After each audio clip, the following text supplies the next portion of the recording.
Hey buddy, welcome back. Go ahead and get comfortable. Turn the lights down low if you haven't already. Pull the blanket up over your shoulders and let your body sink into the bed or the couch or wherever you happen to be tonight. There's nowhere you need to be right now except here, listening, drifting a little further from the day behind you and a little closer to sleep. Tonight I want to take you somewhere very old. Somewhere with narrow streets that smell faintly of wood smoke and bread and animal dung and cheap wine. Somewhere where a person could stand on a hillside 2,000 years ago and hear, drifting up from below, the clatter of cart wheels on stone, the shouting of a fish seller, a child crying somewhere behind a wooden door, and underneath it all, a low, steady hum of a city that never quite went silent, even at night. We're going to Rome. Not the Rome of marble senators making speeches, although we'll meet a few of those along the way. I mean the real Rome, the one that most documentaries walk past without stopping. The Rome where a baker got up before dawn to light his oven, where a mother tried to keep 4 children quiet in 2 small rooms above a shop, where a soldier, far from home, wrote a letter he wasn't sure would ever arrive, where an old woman sat by a window in the last hour of daylight, mending a tunic by hand because candles cost money she didn't have. Here's something that might surprise you before we've even properly started. Most Romans, for most of Roman history, never once saw the inside of the grand marble buildings we picture when we hear the word Rome.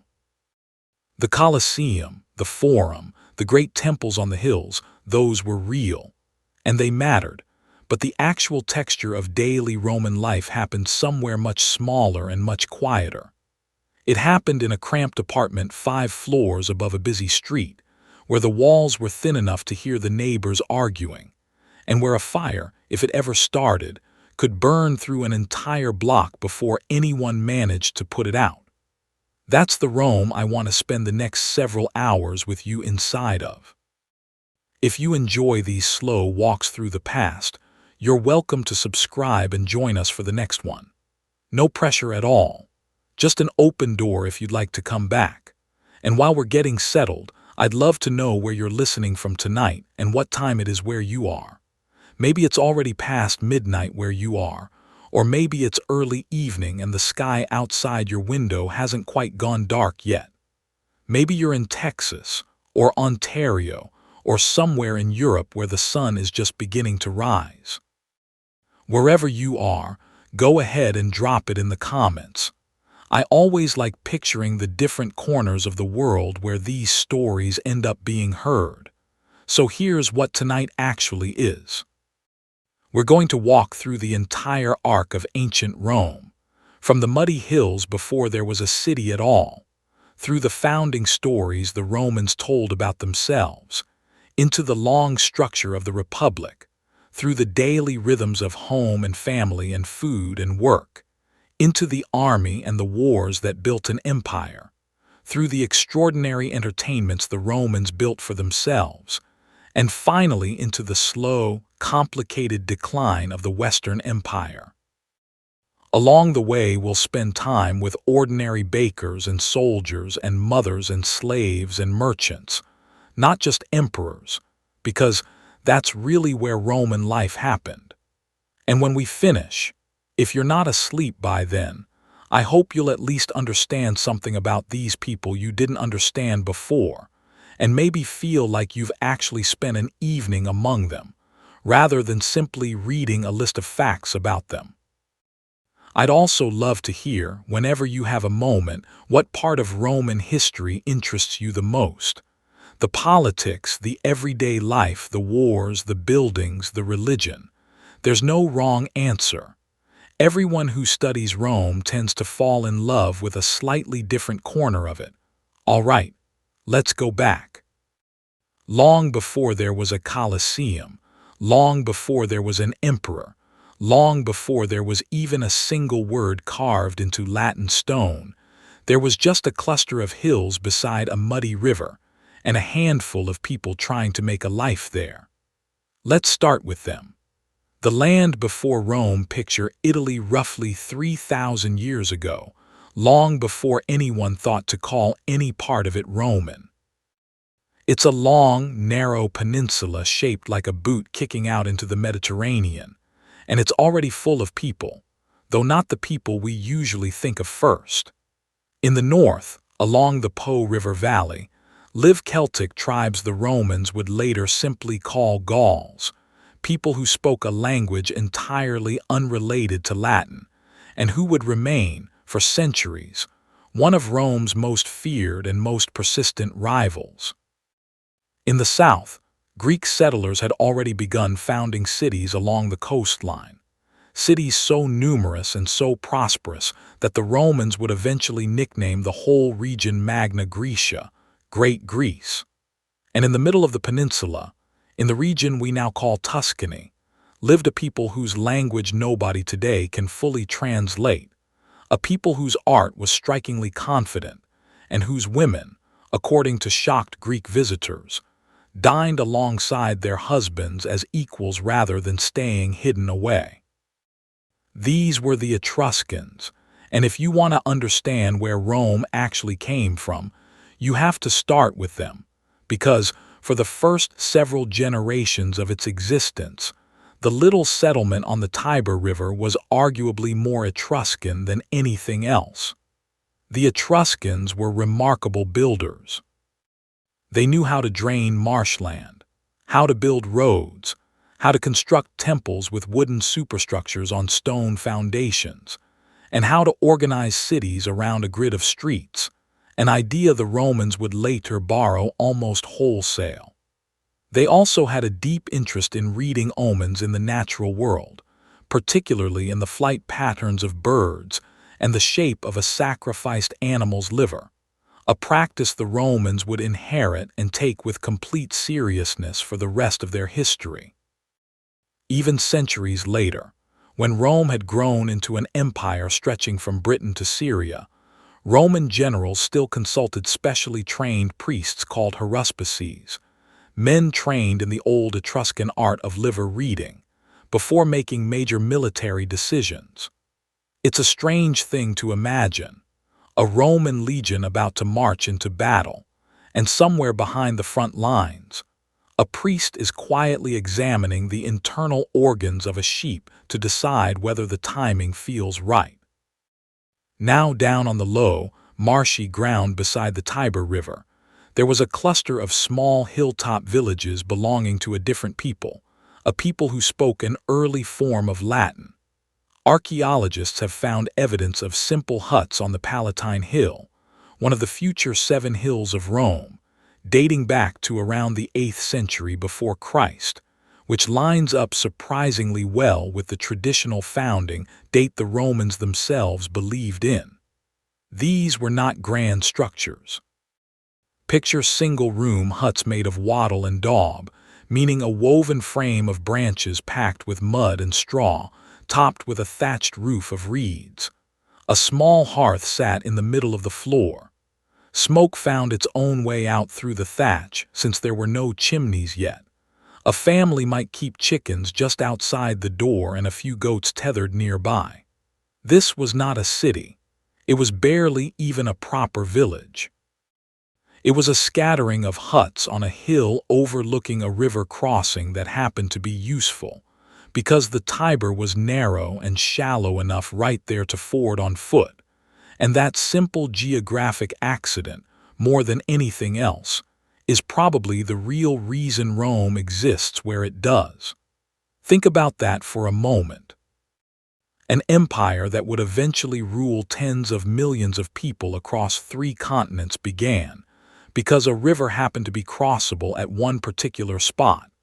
and a handful of shepherd families decided that spot was as good as any to settle.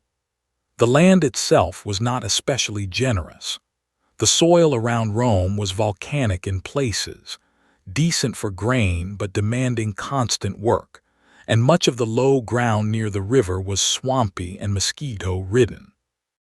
Malaria, though nobody would understand its cause for another 2,500 years, was almost certainly already a quiet, persistent danger in the marshes below the hills. The people who lived there were shepherds and small farmers, tending sheep and goats on the hillsides, growing wheat and beans and lentils in small plots, trading a bit of salt gathered from nearby coastal flats. That salt trade, in fact, may be one of the oldest economic reasons for Rome's location at all, since one of the most important early roads in Italy, the Via Salaria, the Salt Road, ran directly through the area and existed specifically to move salt inland from the coast. If you had stood on the Palatine Hill on an ordinary evening in, say, 800 years before Christ, you would not have seen anything resembling a city. You would have seen scattered huts with thin trails of smoke rising into the evening air, sheep being herded down from higher pastures before the light failed, a few children chasing each other between the huts, and beyond it all, the dark shapes of the other hills, Capitoline, Aventine, Esquiline, Caelian, Viminal, and Quirinal, mostly still wild, some already home to a scattering of huts belonging to related but separate communities. Rome as a single unified city did not yet exist.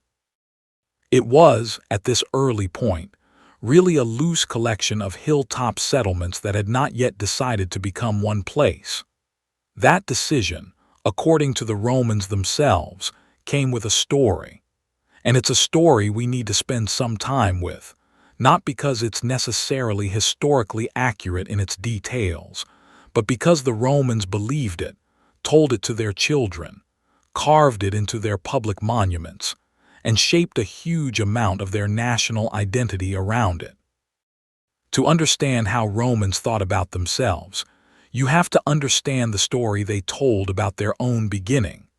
So let's step a little closer to that story now, the tale of two brothers, a she-wolf, and a killing on a riverbank that the Romans never stopped talking about. Wolves, brothers, and a city born in blood. The story the Romans told about their own founding is strange enough that it's worth telling slowly, the way they told it to each other. Long before Rome existed, according to the legend, there was a king in the nearby city of Alba Longa named Numitor. His brother Amulius overthrew him, seized the throne, and to make sure no rival heir could ever grow up and challenge him, forced Numitor's daughter, a woman named Rhea Silvia, to become a Vestal virgin, a priestess sworn to chastity, so that she could never bear children who might one day reclaim the throne. It didn't work. Rhea Silvia became pregnant, and according to the legend, claimed the god Mars himself was the father. She gave birth to twin boys. Amulius, terrified of the threat these boys might one day pose, ordered them drowned in the Tiber River. The servant given this task couldn't quite bring himself to do it directly, and instead placed the infants in a basket and set them adrift on the flooded river,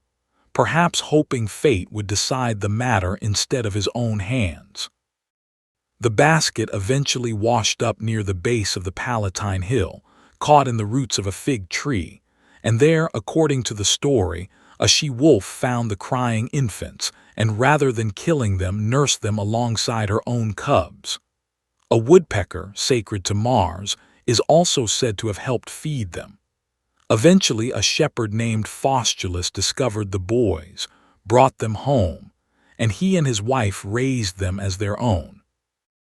The twins were named Romulus and Remus, and they grew up as shepherds themselves, strong and capable young men who eventually learned the truth of their royal birth. They gathered supporters, overthrew the usurper Amulius, restored their grandfather Numitor to his throne in Alba Longa, and then decided to found a new city of their own, on the hills where they had been raised. This is where the story turns dark, and where it becomes, in a strange way, most revealing about how Romans understood themselves. The brothers could not agree on which hill the new city should be built upon, Romulus favoring the Palatine, Remus favoring the Aventine. They agreed to let the gods decide through a contest of augury, watching the sky for signs from the flight of birds. Remus reportedly saw 6 vultures first. Romulus later saw 12. Each brother claimed victory, one on the basis of seeing the birds first, the other on the basis of seeing more of them. The dispute escalated, and in the most common version of the story, Romulus began marking out the boundary of his new city on the Palatine Hill by plowing a furrow in the earth, a solemn and sacred act meant to define the sacred boundary of the future city. Remus, mocking his brother, jumped over the furrow, an act of contempt toward the sacred boundary line. Romulus, in a fit of rage, killed his own brother, reportedly saying something to the effect that this is what would happen to anyone who dared cross the walls of his city. It's a brutal story to build a national identity around, and the Romans themselves seem to sense that. Some ancient authors soften the tale, having Remus killed by an unnamed follower rather than by Romulus's own hand. But the core of the story never went away, and it's worth sitting with for a moment why the Romans kept telling it anyway, generation after generation, rather than quietly replacing it with something gentler. I think the answer is that the Romans saw themselves as a people forged through discipline, sacrifice, and an almost frightening seriousness about law and boundary. The furrow Romulus plowed wasn't just a line in the dirt to them. It represented the sacred, non-negotiable boundary of civilization itself, the pomerium, the ritual border of the city that would remain legally and religiously significant for the entire rest of Roman history. Crossing it in the wrong way, at the wrong time, in the wrong manner, was treated as a serious violation for 1,000 years afterward. Even victorious Roman generals returning from war had to leave their armies outside this line before entering the city, because armed soldiers were not permitted to cross the sacred boundary of Rome itself. The story of Remus's death, brutal as it is, was in some sense the founding explanation for why that boundary mattered so much. It cost a life to establish. It was not to be treated casually. The traditional date given for this founding is 753 years before Christ, a date calculated much later by Roman scholars working backward through lists of kings and consuls. And modern archaeology has actually found evidence of settlement on the Palatine Hill from around this same period, which is a genuinely remarkable coincidence, or perhaps not entirely a coincidence at all, if the story preserved some real folk memory of an actual founding event. However transformed by centuries of retelling. Once Romulus had his city, the story continues, he needed people to fill it. According to the legend, he declared the new settlement an asylum, a place of refuge, open to runaway slaves, exiles, criminals, and anyone else with nowhere else to go. It's a striking origin story for a civilization that would eventually pride itself on order and law, an admission, almost, that Rome began as a gathering place for society's outcasts and desperate wanderers, rather than as a settlement of noble founding families. Some later Roman writers were faintly embarrassed by this detail. Others seem to take a kind of pride in it, as though it proved that greatness could come from anywhere, that Rome's strength lay precisely in its willingness to absorb outsiders and turn them into citizens, a theme that would, in fact, repeat itself constantly throughout later Roman history, as conquered peoples across the Mediterranean were gradually granted Roman citizenship and folded into the identity of the state itself. There was, however, an immediate practical problem with an entire city founded largely by desperate men fleeing other places. Very few of them had wives. The famous, uncomfortable solution to this problem was what later writers called the abduction of the Sabine women. Romulus invited a neighboring people called the Sabines to a religious festival, and during the celebration, his men seized and carried off a large number of unmarried Sabine women to become wives for the men of Rome. War with the Sabines followed almost immediately, as you'd expect,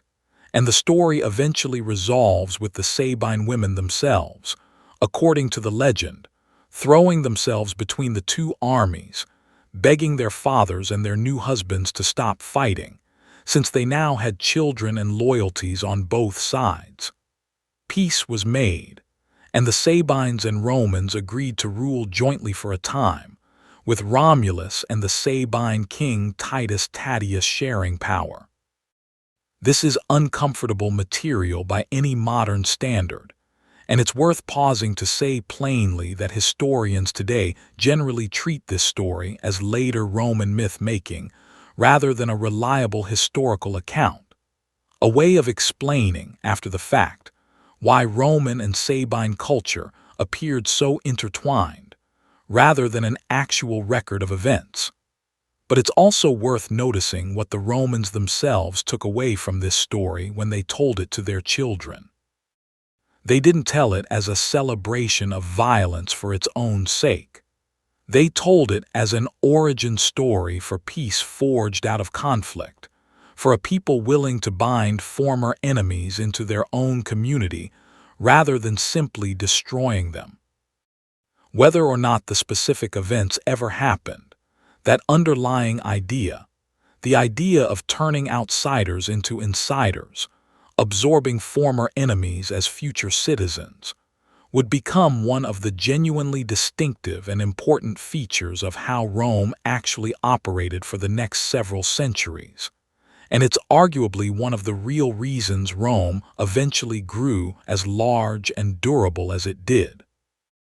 After a reign of some decades, Romulus disappeared, according to legend, during a violent storm while reviewing his troops, and was afterward said to have ascended to the heavens and become a god, worshipped under the name Quirinus. 6 more kings followed him, according to the traditional king list, ruling Rome for roughly 2.5 centuries, a period historians now call the Roman kingdom. Let's step into that period now, because even though the individual stories about these early kings are difficult to verify, they tell us a great deal about what life in early Rome was actually beginning to look like. The Age of Kings, for roughly 250 years, Rome was ruled by kings, 7 of them according to the traditional list. And while the earliest of these figures blur into legend the way Romulus does, by the later kings were standing on somewhat firmer historical ground, with details that line up reasonably well with archaeological evidence from the period.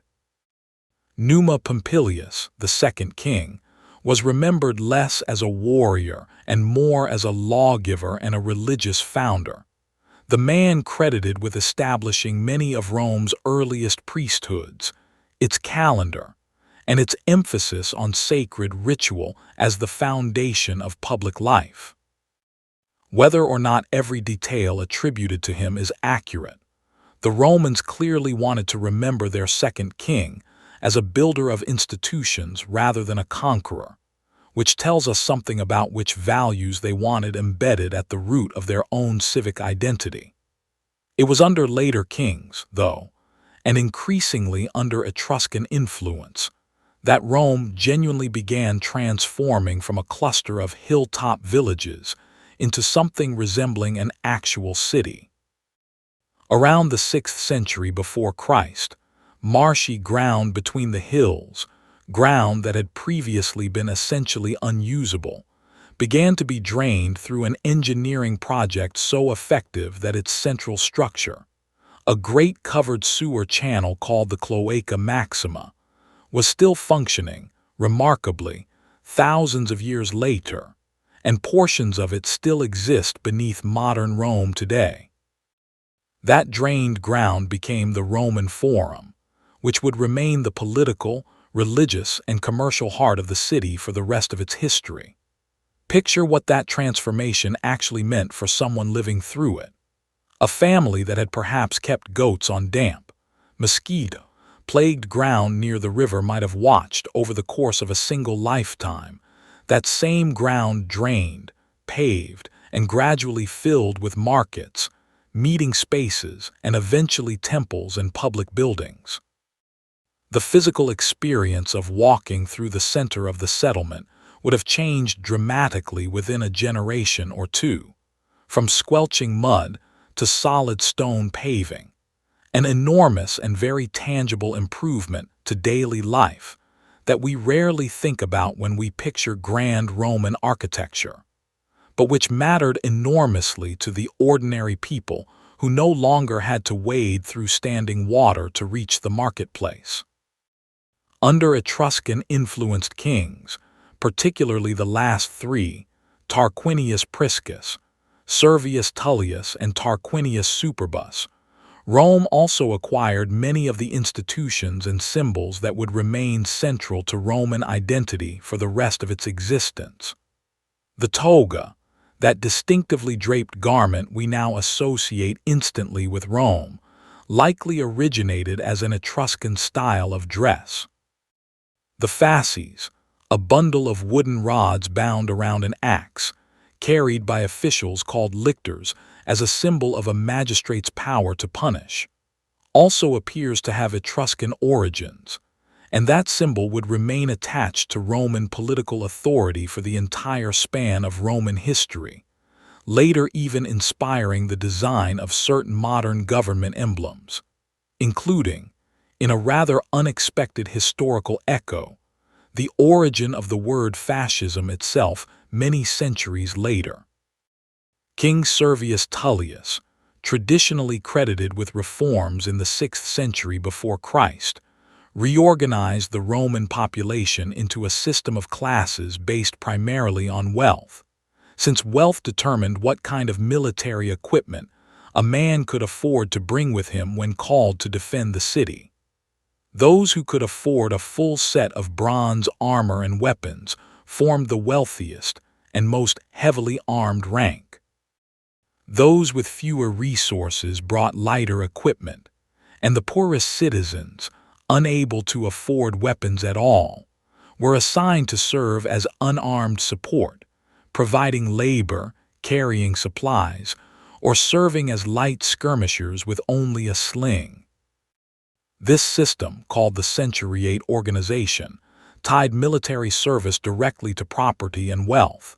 and it also, crucially, tied voting power in certain political assemblies to that same structure, meaning that from an extremely early point in Roman history, financial standing and civic voice were deliberately linked together.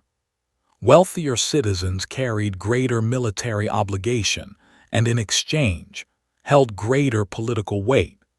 This wasn't democracy in any modern sense.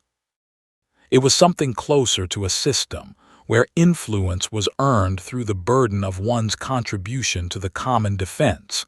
and it would shape Roman political thinking for centuries afterward.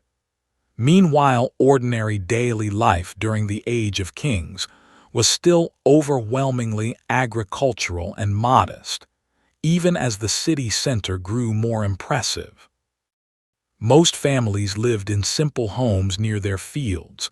rising with the sun since artificial light was expensive and limited to oil lamps or the household hearth fire. A typical early Roman household followed the rhythms of the agricultural calendar closely, plowing and planting in spring, tending crops through summer, harvesting in early autumn,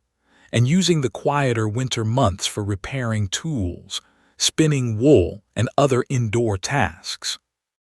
Religion was woven into every one of these activities rather than existing as a separate category of life. Before planting, a farmer might perform a small ritual asking for the favor of agricultural gods. Before a journey, a traveler might pause at a roadside shrine. The household hearth itself was sacred, tended carefully, its fire treated as something closer to a living presence than simply a source of warmth, watched over by household spirits called the Lares and Penates, protective deities specific to each individual family and home, who would remain central to Roman domestic religion for the entire span of Roman civilization, long after temples to the great gods like Jupiter and Mars had risen across the city. The final king, Tarquinius Superbus, meaning Tarquin the Proud, is remembered by Roman tradition as a tyrant, a man who ruled through fear rather than the consent of his people, who ignored the Senate, and whose family's arrogance and cruelty eventually became unbearable.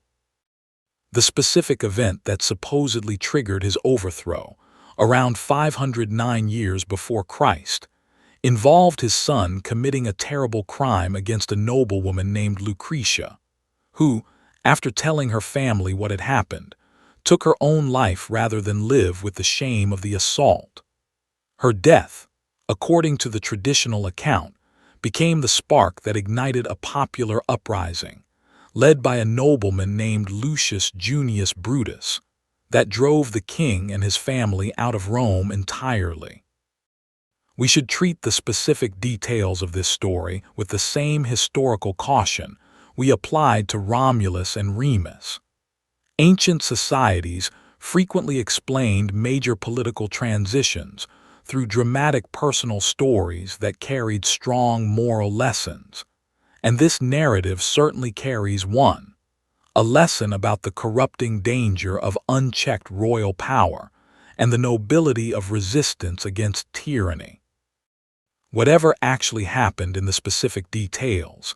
the underlying historical shift these stories were built to explain is very real and very well documented.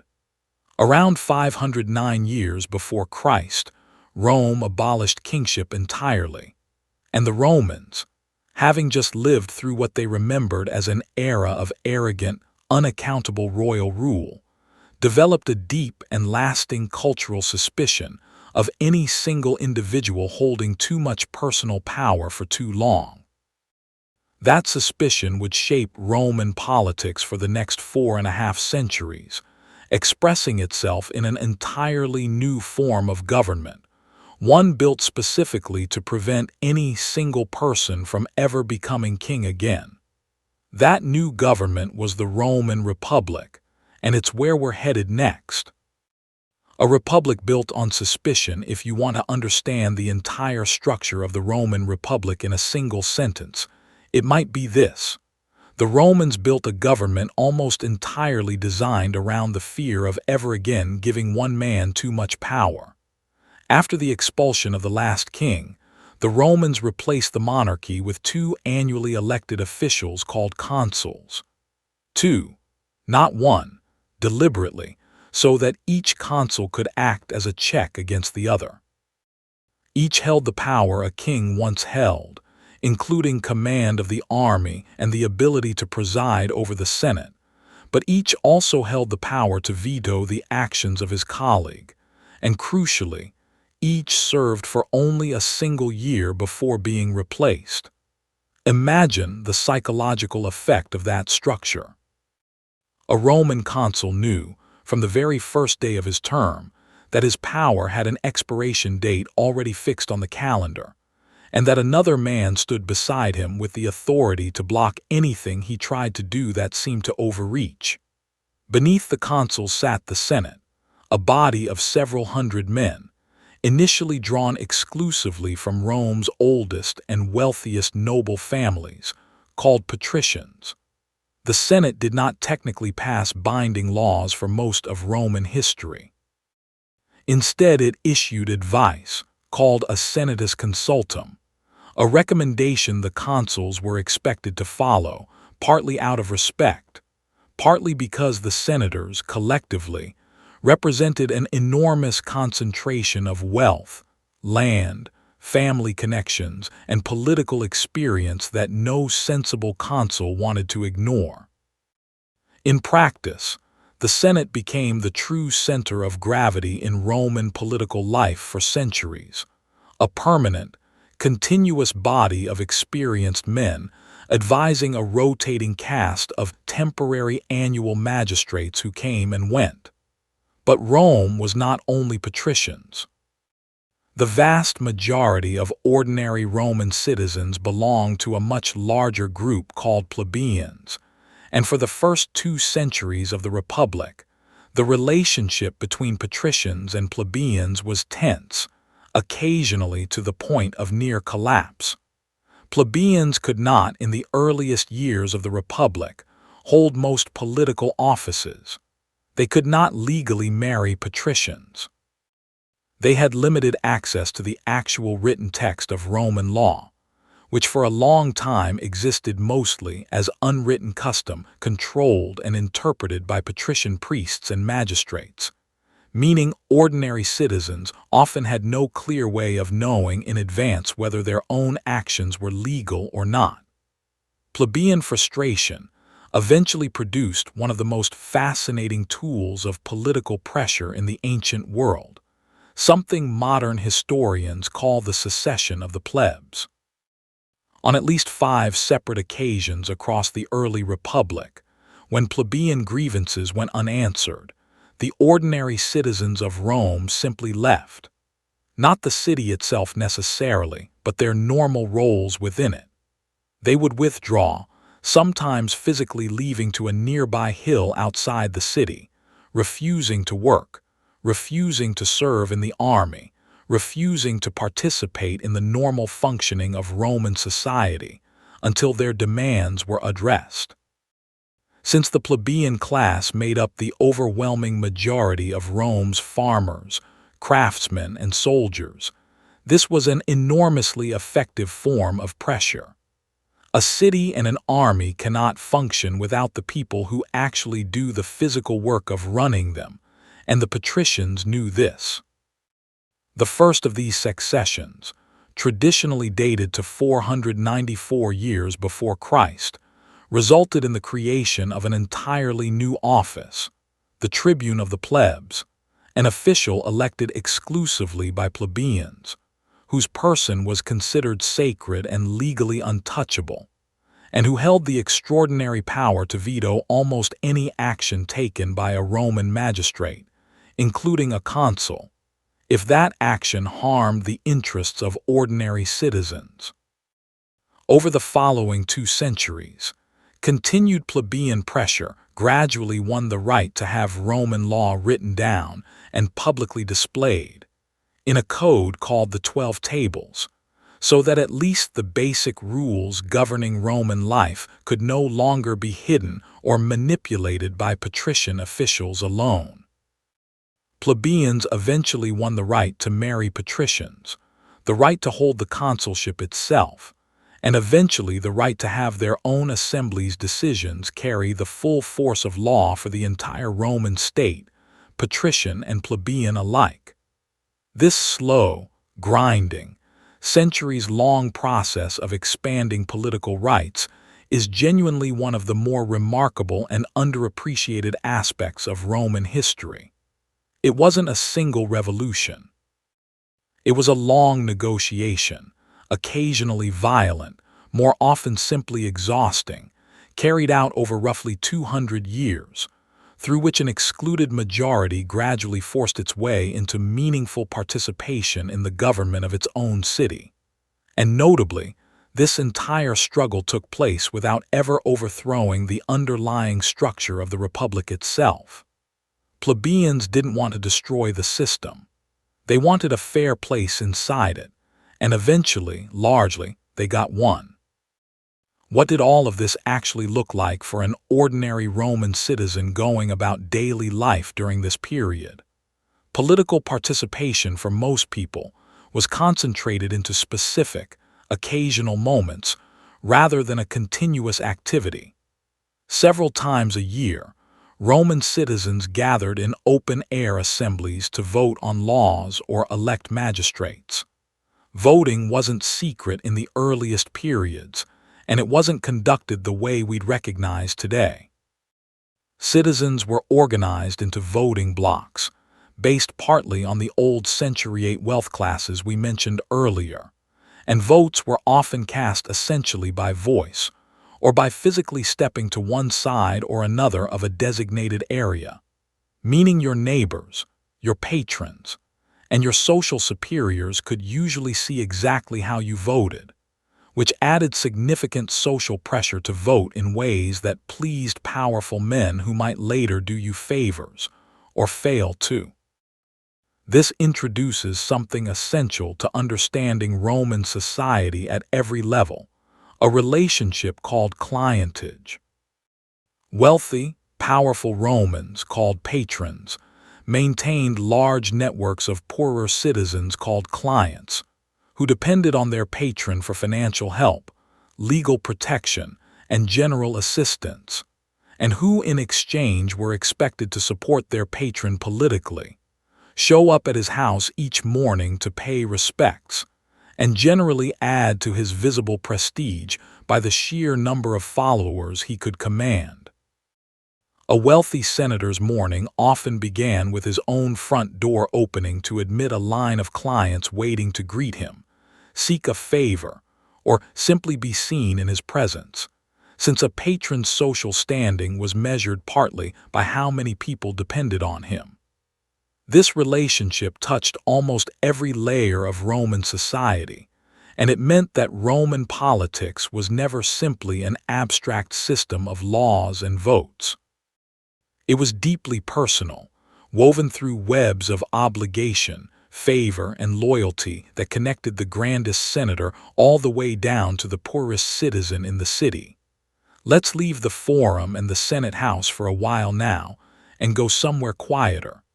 Let's go inside an actual Roman home and see what an ordinary family's life really looked like behind closed doors.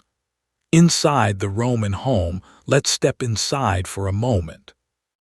Imagine walking through the streets of Rome sometime around the 2nd century before Christ, an era when the Republic was thriving and the city was growing rapidly, and let's find our way to a private home. If the family we're visiting is reasonably wealthy, their home is called a domus, a private house typically arranged around a central open-roofed courtyard called an atrium. Rain would fall directly through an opening in the roof called the compluvium and collect in a shallow pool below called the impluvium, a design that was both practical, providing water and light to the center of the house, and quietly beautiful, especially in the evening when lamplight reflected off the still surface of the water. Rooms opened off this central atrium, including a small shrine dedicated to the household gods, the Lares we mentioned earlier, kept and honored daily, often with a small offering of food or wine placed before it each morning. Deeper into the house, wealthier homes often included a second courtyard, this one an open garden surrounded by columns, called a peristyle, planted with flowers, herbs, and sometimes small fruit trees, offering the family a private green space entirely enclosed and hidden from the noise of the street outside. But here's something worth sitting with for a moment. A private domus like this represented genuine wealth.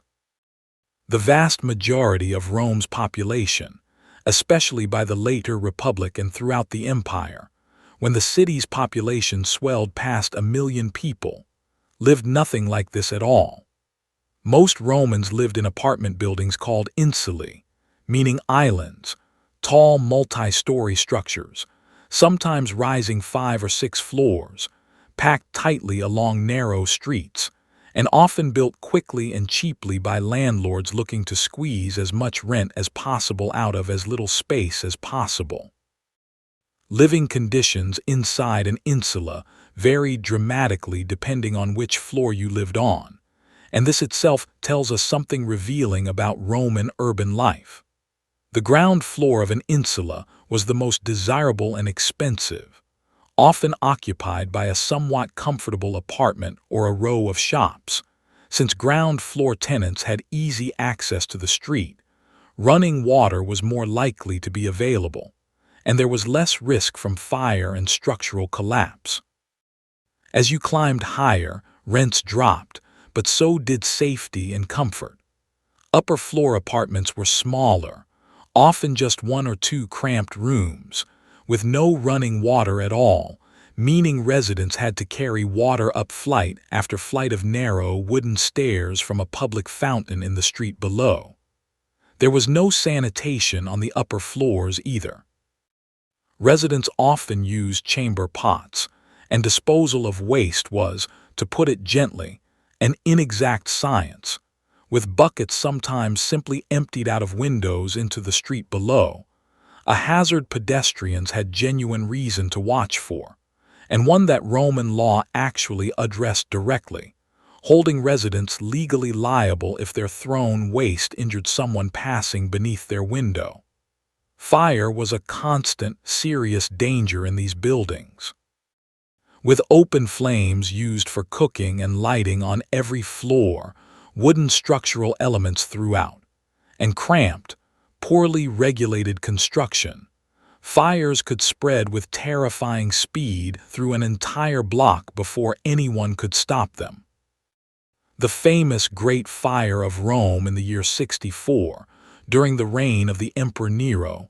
may have started in exactly this kind of environment, among the shops and warehouses crowded near the Circus Maximus, and once it caught, it burned for the better part of a week, ultimately destroying a substantial portion of the city. Nero himself would later organize a fire brigade of watchmen, called the Vigils, to patrol the city at night, specifically watching for exactly this kind of danger, though by the time of the Great Fire, this force was still relatively new and clearly wasn't sufficient to stop a blaze of that scale. What would an ordinary morning actually have felt like for a family living in one of these upper-floor apartments? They likely woke with the sunrise, since artificial light was expensive, whether from olive oil lamps or tallow candles, and most people simply didn't burn it longer than necessary. There was no glass in most windows of this kind of housing, just wooden shutters that could be closed against rain or cold, which meant that in winter, closing the shutters against the weather also meant sitting in near total darkness inside a small room, unless a lamp was lit. Breakfast, called intaculum, was typically a simple, quick affair, perhaps bread with a bit of cheese, olives, or dried fruit, eaten standing or sitting briefly before the day's work began. There was no real Roman equivalent of a leisurely family breakfast the way we might imagine it. Time in the morning was for getting moving. Water for the household, as we mentioned, usually had to be carried up from a public fountain, one of the many distribution points fed by Rome's extraordinary system of aqueducts, which by the height of the empire brought clean water from sources many miles outside the city into public fountains, baths, and the homes of the wealthy who could afford private connections. For a poor family on the 5th floor of an insula, though running water was simply not part of daily life. Carrying jugs of water up narrow stairways multiple times a day was an ordinary chore, likely handled by whichever family member, often a wife, a daughter, or a household slave if the family could afford one, had the least other pressing responsibilities that hour. Cooking in an upper-floor apartment was often extremely limited, since open cooking fires posed such a severe fire risk in these crowded wooden buildings. Many poorer Roman families, especially those in upper-story apartments,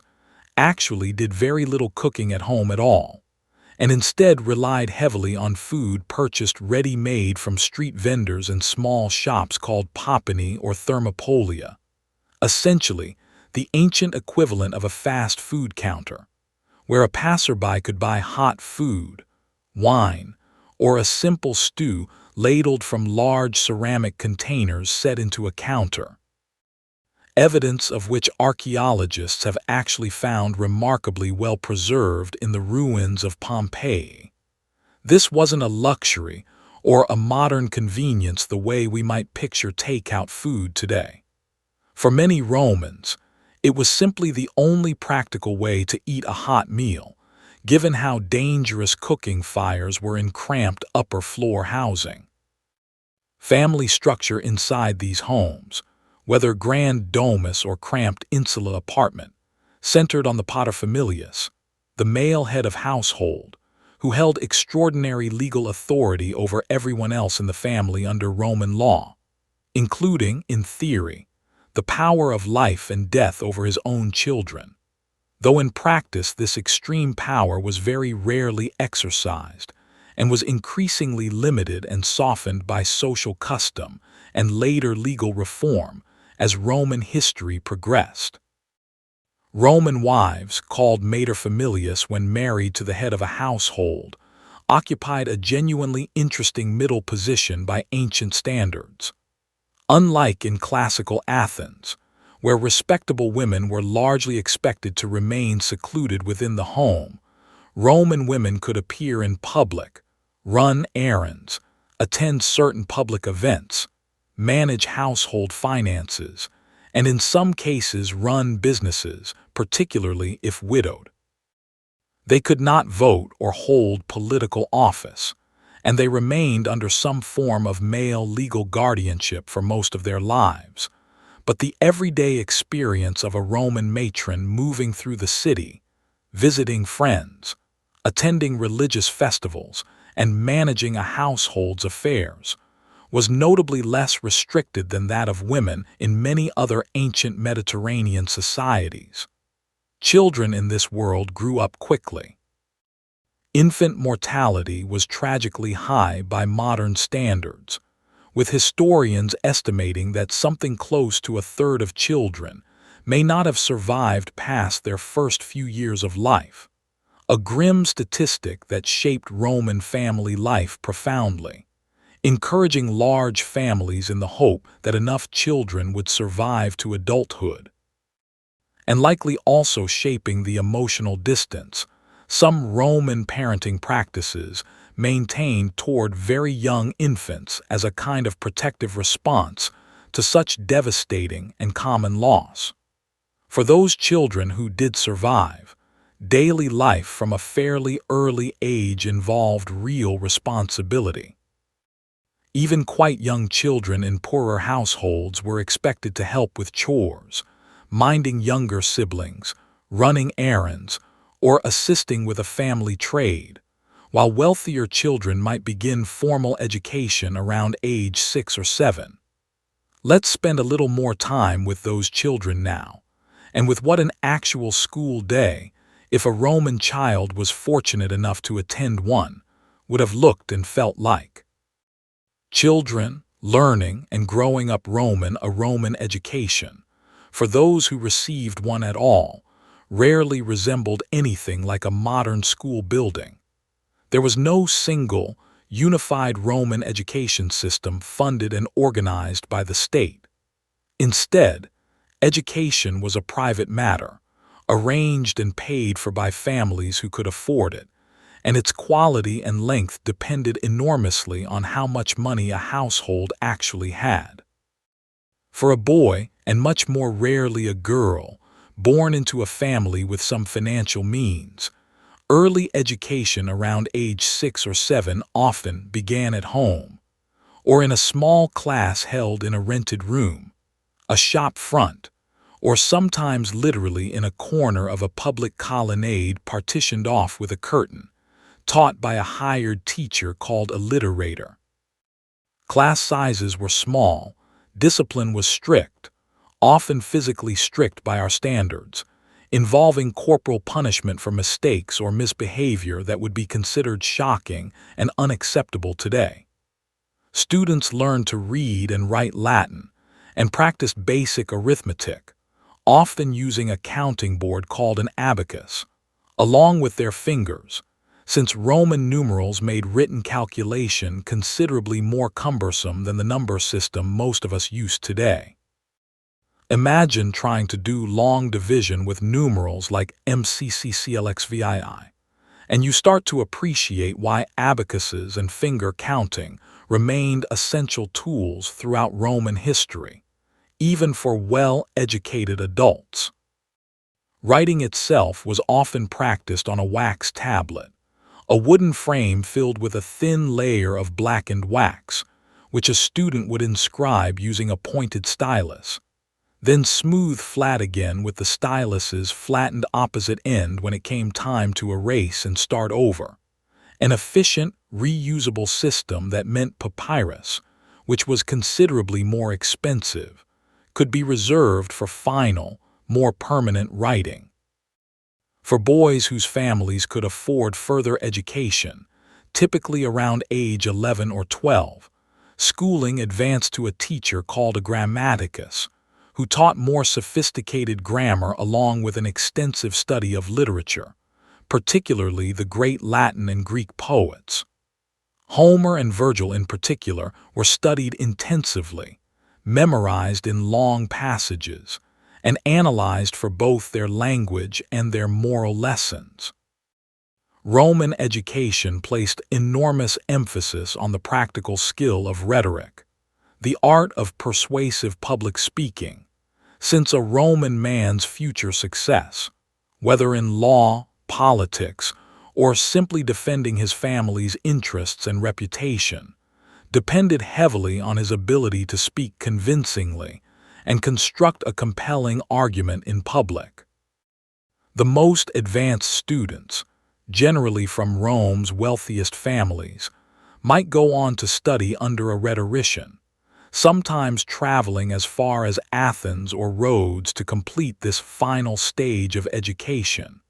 essentially the ancient equivalent of attending a prestigious university abroad. Girls from wealthy families often received some basic education as well, particularly in reading, writing, and sometimes music, though their formal schooling was typically shorter than a boy's, and was generally understood to be preparing them for managing a household and raising educated children of their own someday, rather than for a public career, since public political and legal life was closed to women entirely. For the vast majority of Roman children, though, born into poorer families, formal schooling of any kind was simply not available. Their education happened through direct participation in the work of survival. A child in a farming family learned agriculture by working alongside parents in the fields from a very young age. A child in an artisan's household learned a trade, whether pottery, metalworking, weaving, or carpentry, by watching and eventually assisting a parent, and many trades in Rome were effectively passed down within families across generations this way. An informal apprenticeship built directly into daily life rather than any separate institution. What did an ordinary day actually feel like for a Roman child, wealthy or poor? Mornings began early, with the household, following the natural rhythm of daylight. A wealthy child might be woken by a household slave, given a simple breakfast, and walked or carried to lessons by an attendant called a pedagogus,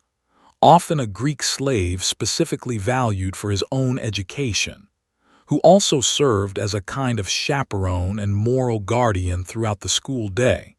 expected to reinforce good behavior and manners alongside the actual academic instruction. A poorer child, meanwhile, might spend the morning helping mind younger siblings, fetching water, running errands to a nearby market, or beginning the early stages of learning a family trade. Play existed for Roman children of every class, though evidence suggests wealthier children had considerably more leisure time to enjoy it. Archaeological finds and literary references tell us Roman children played with small clay and terracotta dolls, miniature carts and animals, knucklebones used in games similar to modern dice or jacks, hoops rolled along the ground with a stick, and various ball games. Board games resembling checkers or a simplified version of chess like strategy games were popular among adults and older children alike. Played on boards scratched directly into stone paving in public spaces. Several examples of which archaeologists have actually found still visible carved into the steps and pavements of Roman forums and marketplaces. Mute evidence of countless idle hours spent by ordinary Romans waiting for something else to happen, exactly the kind of small, human detail that tends to get lost in grander histories focused only on emperors and wars.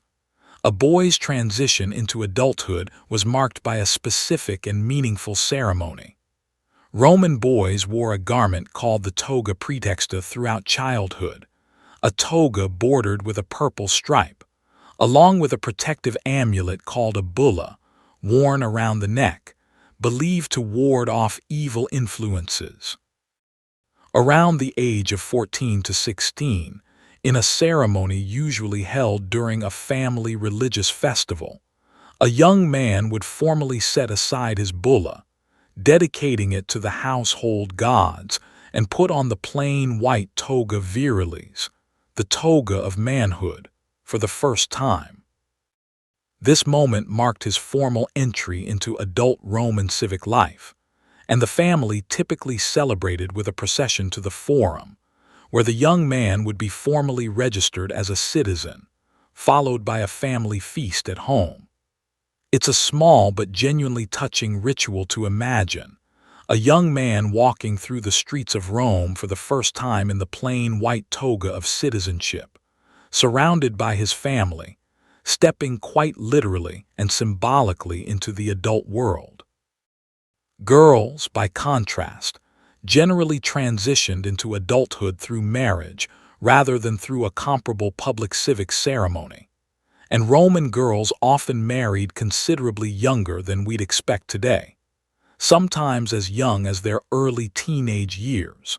particularly among the elite, where marriages were frequently arranged for political and financial alliance between families rather than personal romantic choice. This is an uncomfortable reality by modern standards, and it's worth being honest about it rather than glossing over it, while also noting that historians believe actual consummation of these early marriages was often delayed until the wife was somewhat older, and that some marriages, particularly among ordinary working families rather than the political elite, likely occurred somewhat later,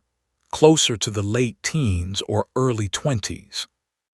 Since practical economic considerations mattered enormously for families without political ambitions to satisfy,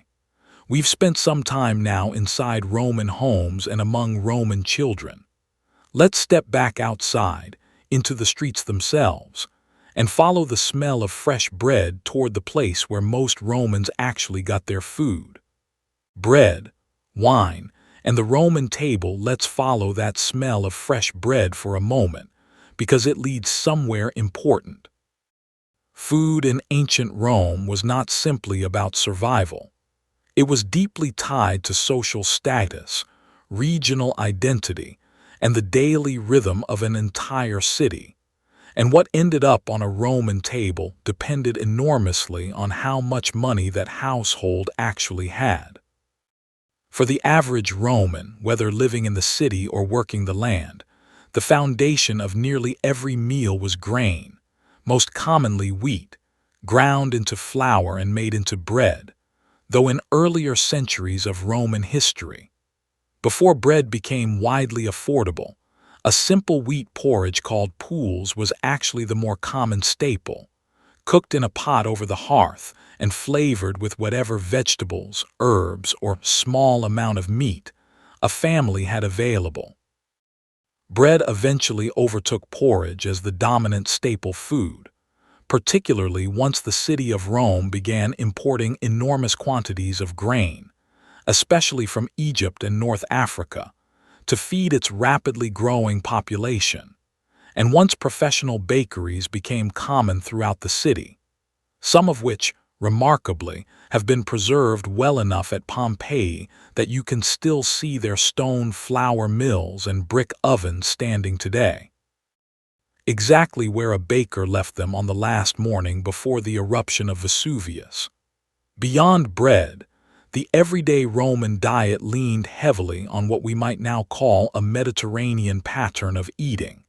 And if that sounds familiar, that's not a coincidence, since much of this culinary tradition has genuinely persisted in modified form across the Mediterranean world for thousands of years since. Olive oil was used constantly for cooking, for dressing food, and even, importantly, as a base for lamp fuel and skin care. Wine, typically diluted with water, since drinking wine undiluted was considered a mark of poor manners or even outright barbarism by Roman standards, was consumed by nearly everyone, including children in a very diluted form, and served as the primary daily beverage in a world where water quality, particularly in a crowded city, could not always be fully trusted. Vegetables formed a significant part of the everyday diet as well, particularly beans, lentils, chickpeas, cabbage, onions, garlic, and leeks, most of it grown in small garden plots or purchased fresh at daily markets. Meat, by contrast, was considerably more of a luxury for ordinary Romans than we might assume from popular images of grand feasts. Beef in particular was relatively uncommon on an ordinary table, since cattle were more valuable alive, for labor and dairy, than slaughtered for meat. Pork was somewhat more common, along with poultry, and fish, particularly for families living near the coast or along rivers, formed an important part of the diet as well. A pungent fermented fish sauce called garum, made by allowing fish innards and salt to ferment slowly over weeks in the sun, was an absolutely essential Roman condiment, used the way we might use salt or soy sauce today, added to an enormous range of dishes to provide a deep savory flavor, and produced commercially in factories along the coast whose fermentation vats have actually been excavated by archaeologists, complete, in some unfortunate cases, with the lingering evidence of exactly how strong that smell must once have been. For the very poorest Romans, particularly the large population of urban poor living in Rome's crowded insulae, the state itself eventually became directly involved in ensuring a basic food supply. Beginning in the late Republic and continuing through the Empire, the Roman government distributed free or heavily subsidized grain to citizens, a program that grew over time into a broader distribution system historians often summarize using the phrase panem et circenses, bread and circuses, a phrase actually coined by the Roman satirist Juvenal as a bitter criticism of how, in his view, the Roman public had become content to be politically passive as long as they received free food and entertainment. Whatever we make of that criticism, the grain dole was a genuine and significant feature of daily life for a substantial portion of Rome's population, and its interruption, whether through bad harvests, shipping disruptions, or political mismanagement, could and did trigger serious unrest in the city. Meals themselves followed a fairly consistent daily pattern across most of Roman society, adjusted according to wealth. The morning meal, intaculum, was light and quick. A midday meal, called prandium, was also generally modest, often eaten cold and standing, sometimes purchased from a street vendor rather than prepared at home, fitting into a working day that didn't pause for long. The main meal of the day, cena, was eaten in the late afternoon or early evening, and this was where genuine variation between rich and poor became most visible. For a poor family, cena might be a simple bowl of porridge or bread with vegetables, perhaps a bit of cheese, eaten together in the cramped space of a small apartment without much ceremony. For a wealthy Roman family, however, cena could become an elaborate social event, particularly when hosting guests. Wealthy Romans traditionally dined reclining on couches called triclinia arranged around a central table, propped up on the left elbow while eating with the right hand, a dining posture reserved specifically for adult men, and in later periods, increasingly for women as well, since children and slaves generally ate sitting rather than reclining. A formal dinner among the wealthy could stretch across multiple courses, beginning with an appetizer course featuring eggs, shellfish, and vegetables, moving through a main course of meat or fish, and finishing with a dessert course of fruit and sweetened pastries, often accompanied throughout by wine, conversation, and sometimes musical or theatrical entertainment provided by hired performers or household slaves. The most extravagant Roman feasts, hosted by the extremely wealthy, could become almost theatrical displays of excess, featuring exotic and expensive ingredients like peacock, flamingo, dormice fattened specifically for eating in special ceramic jars, and elaborate multi-stage presentations designed as much to impress guests with the host's wealth as to actually satisfy hunger. The Roman writer Petronius, in his satirical novel The Satyricon, famously mocked this kind of excess through the fictional character Trimalchio, a wealthy former slave who hosts an almost absurdly over-the-top banquet. And while Trimalchio himself is fictional and satirical, the extravagance he represents was clearly recognizable enough to Petronius's original Roman readers to make for effective, cutting comedy, which tells us something real about the genuine excesses that existed among Rome's wealthiest citizens. But let's not end this chapter with the extremes. Let's end it with something more ordinary and, in its own way, more moving. Picture an average family gathered for their evening meal in a small Roman home, the last daylight fading through a small window, a simple oil lamp lit on the table, a pot of vegetable stew, and a loaf of bread being shared among parents and children after a long day of work. There would have been conversation, complaints about a difficult customer or a demanding employer,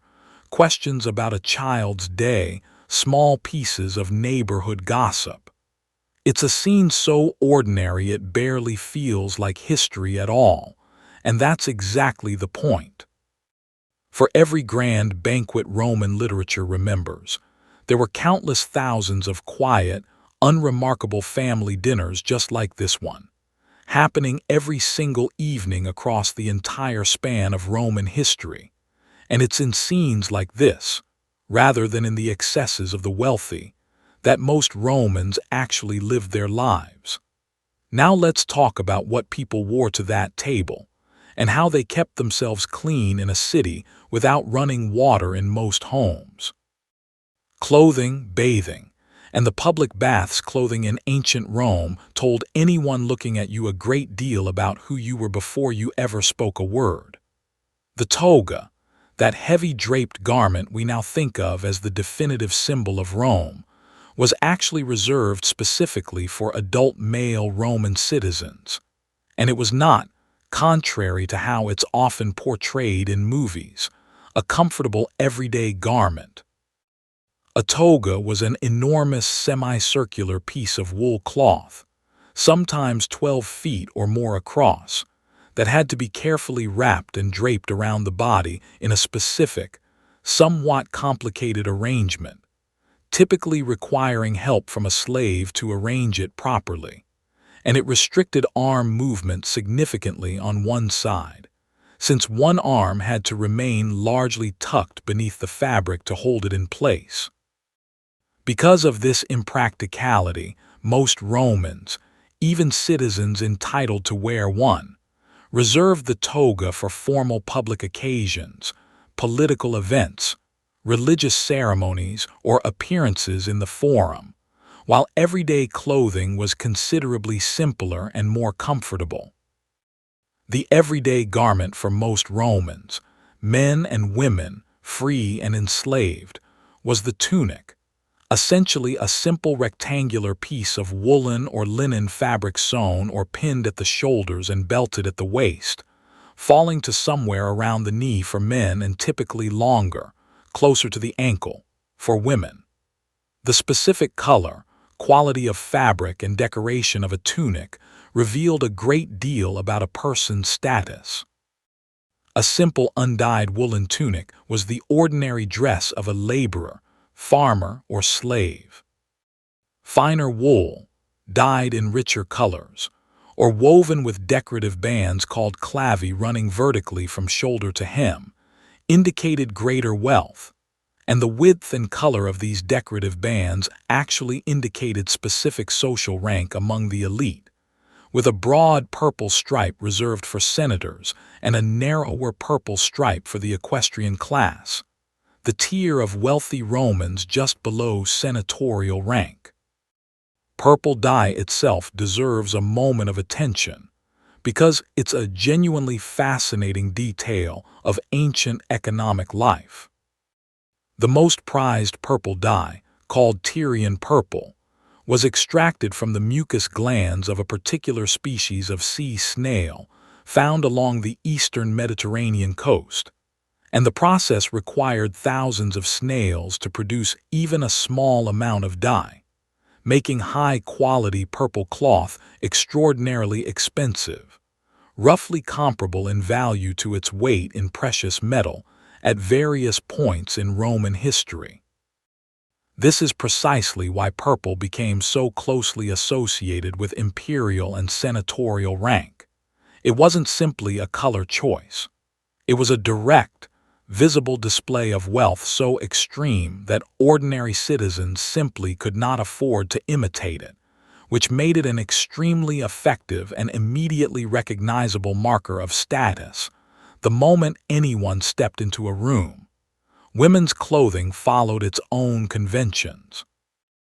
Over the basic tunic, a married Roman woman traditionally wore a stola, a longer, looser overdress,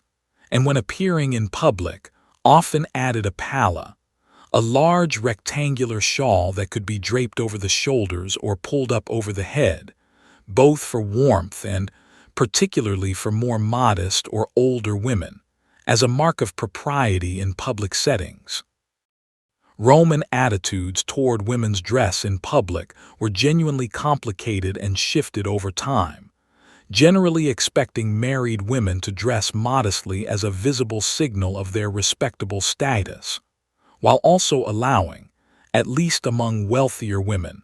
real attention to fashion, jewelry, elaborate hairstyles, and cosmetics, evidence for which survives extensively in Roman portrait sculpture, where hairstyles alone can often help modern historians date a particular bust to within a few decades based on which elaborate,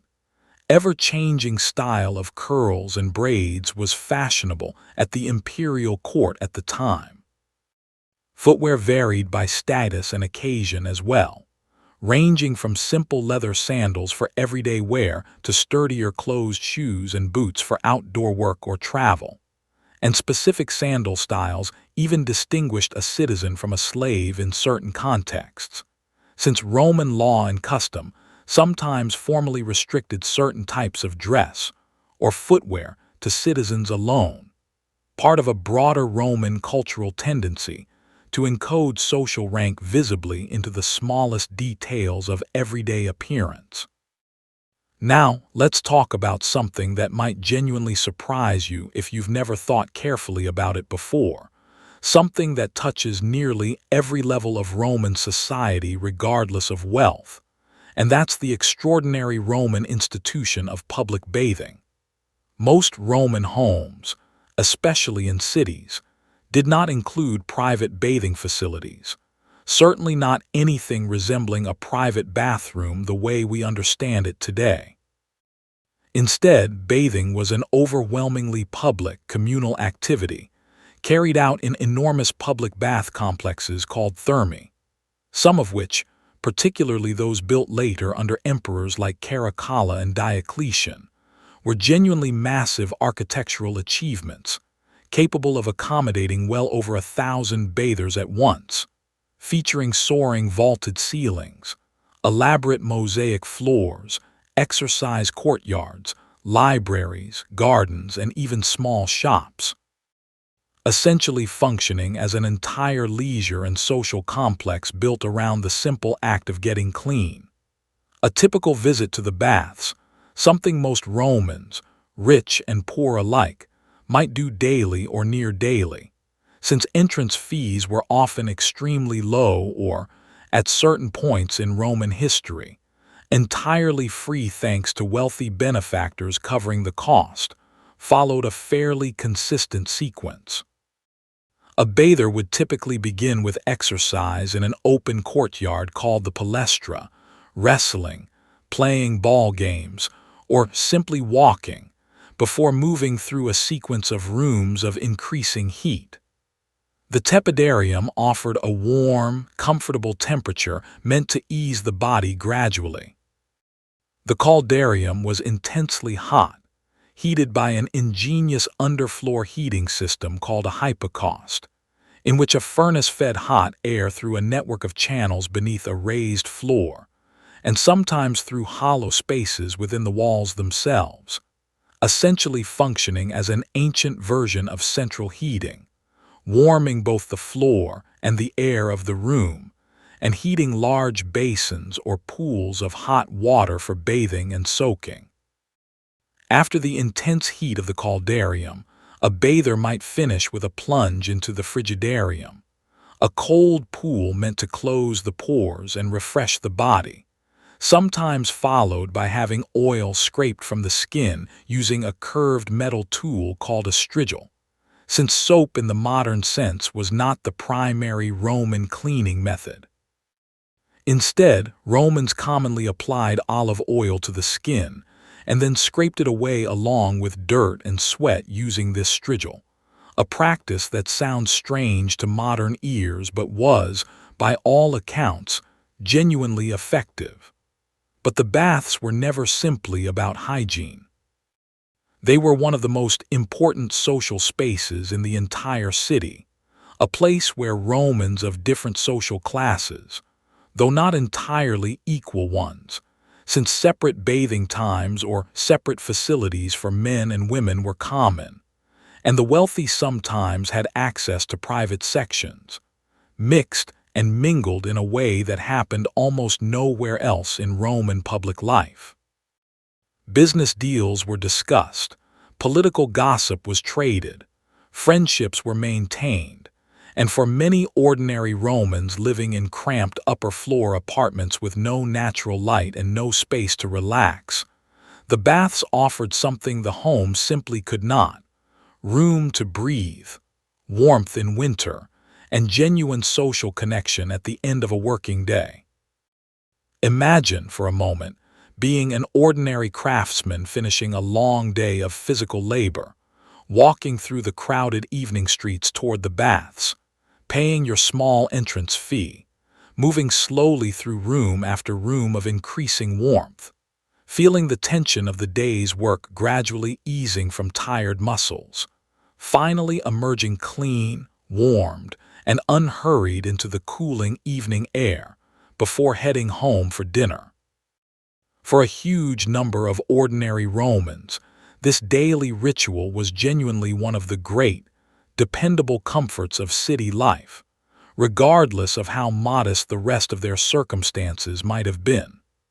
Let's leave the baths now, clean and relaxed, and go find out how these people actually earned the money to pay for that small entrance fee in the first place.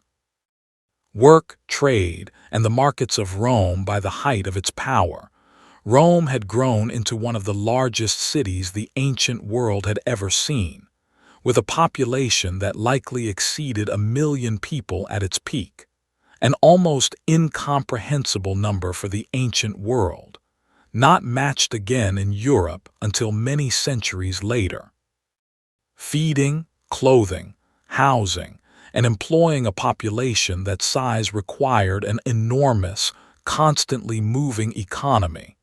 and understanding how ordinary Romans actually made their living gives us one of the clearest windows into daily life in the ancient city. At the base of the entire Roman economy sat agriculture, and it's worth remembering that even at Rome's most urban and sophisticated, the overwhelming majority of the wider Roman population, across Italy and throughout the provinces, remained rural farmers, working small family plots or laboring on the estates of wealthier landowners. Roman agriculture relied on close, careful attention to a fixed and repeating annual calendar. Wheat and barley were sown in the autumn and harvested the following summer. Olives, one of the truly foundational crops of the entire Mediterranean world, were harvested in late autumn and pressed into oil that would be used throughout the following year for cooking, lighting, and skin care. Grapes were harvested in early autumn as well and pressed into wine that would then ferment over the following months. By the later Republic and throughout the Empire, small independent family farms increasingly found themselves competing against enormous agricultural estates called latifundia, often owned by wealthy senators, and worked extensively using enslaved labor rather than free farmers, a shift that had genuinely significant social consequences, since it gradually pushed many small farming families off land their ancestors had worked for generations, sending them toward the city of Rome itself in search of other work, contributing directly to the growth of that enormous urban poor population we discussed earlier, dependent on the state's grain distribution to survive. Within the city itself, the range of trades and professions was remarkable. Walking through a Roman street, particularly in a commercial district, you would have passed the open fronts of countless small shops, each specializing in a particular craft or good, since Roman commercial buildings typically opened directly onto the street with a wide doorway, often without glass, that could be closed with wooden shutters at night, essentially functioning the way an open market stall does today, but built directly into the ground floor of permanent buildings. A baker's shop would display fresh loaves each morning, the smell of the oven still lingering in the air. A butcher's shop displayed cuts of meat, and a fishmonger's stall, particularly in the sections of the market nearest the river, kept fish as fresh as possible, sometimes using cool running water channeled specifically for that purpose. Craftsmen of every kind operated similar small shops throughout the city, often specializing narrowly. A blacksmith might work exclusively in ironwork for tools and construction. A separate craftsman might specialize specifically in fine bronze work for decorative items or military equipment. And yet another might work only in leather, producing shoes, belts, and harnesses. Textile production employed enormous numbers of people, particularly women, whether working within their own households spinning wool and weaving cloth, a task so fundamental to Roman domestic life that spinning wool was considered one of the essential feminine virtues, praised on tombstones and in poetry as a mark of an ideal Roman wife, or working in larger commercial workshops that produced cloth for sale rather than purely for household use. Roman commerce also depended heavily on organized trade associations called collegia, essentially guild-like organizations that brought together workers in a particular trade, whether bakers, builders, boatmen, or undertakers, for mutual support, shared religious observances, and sometimes political influence.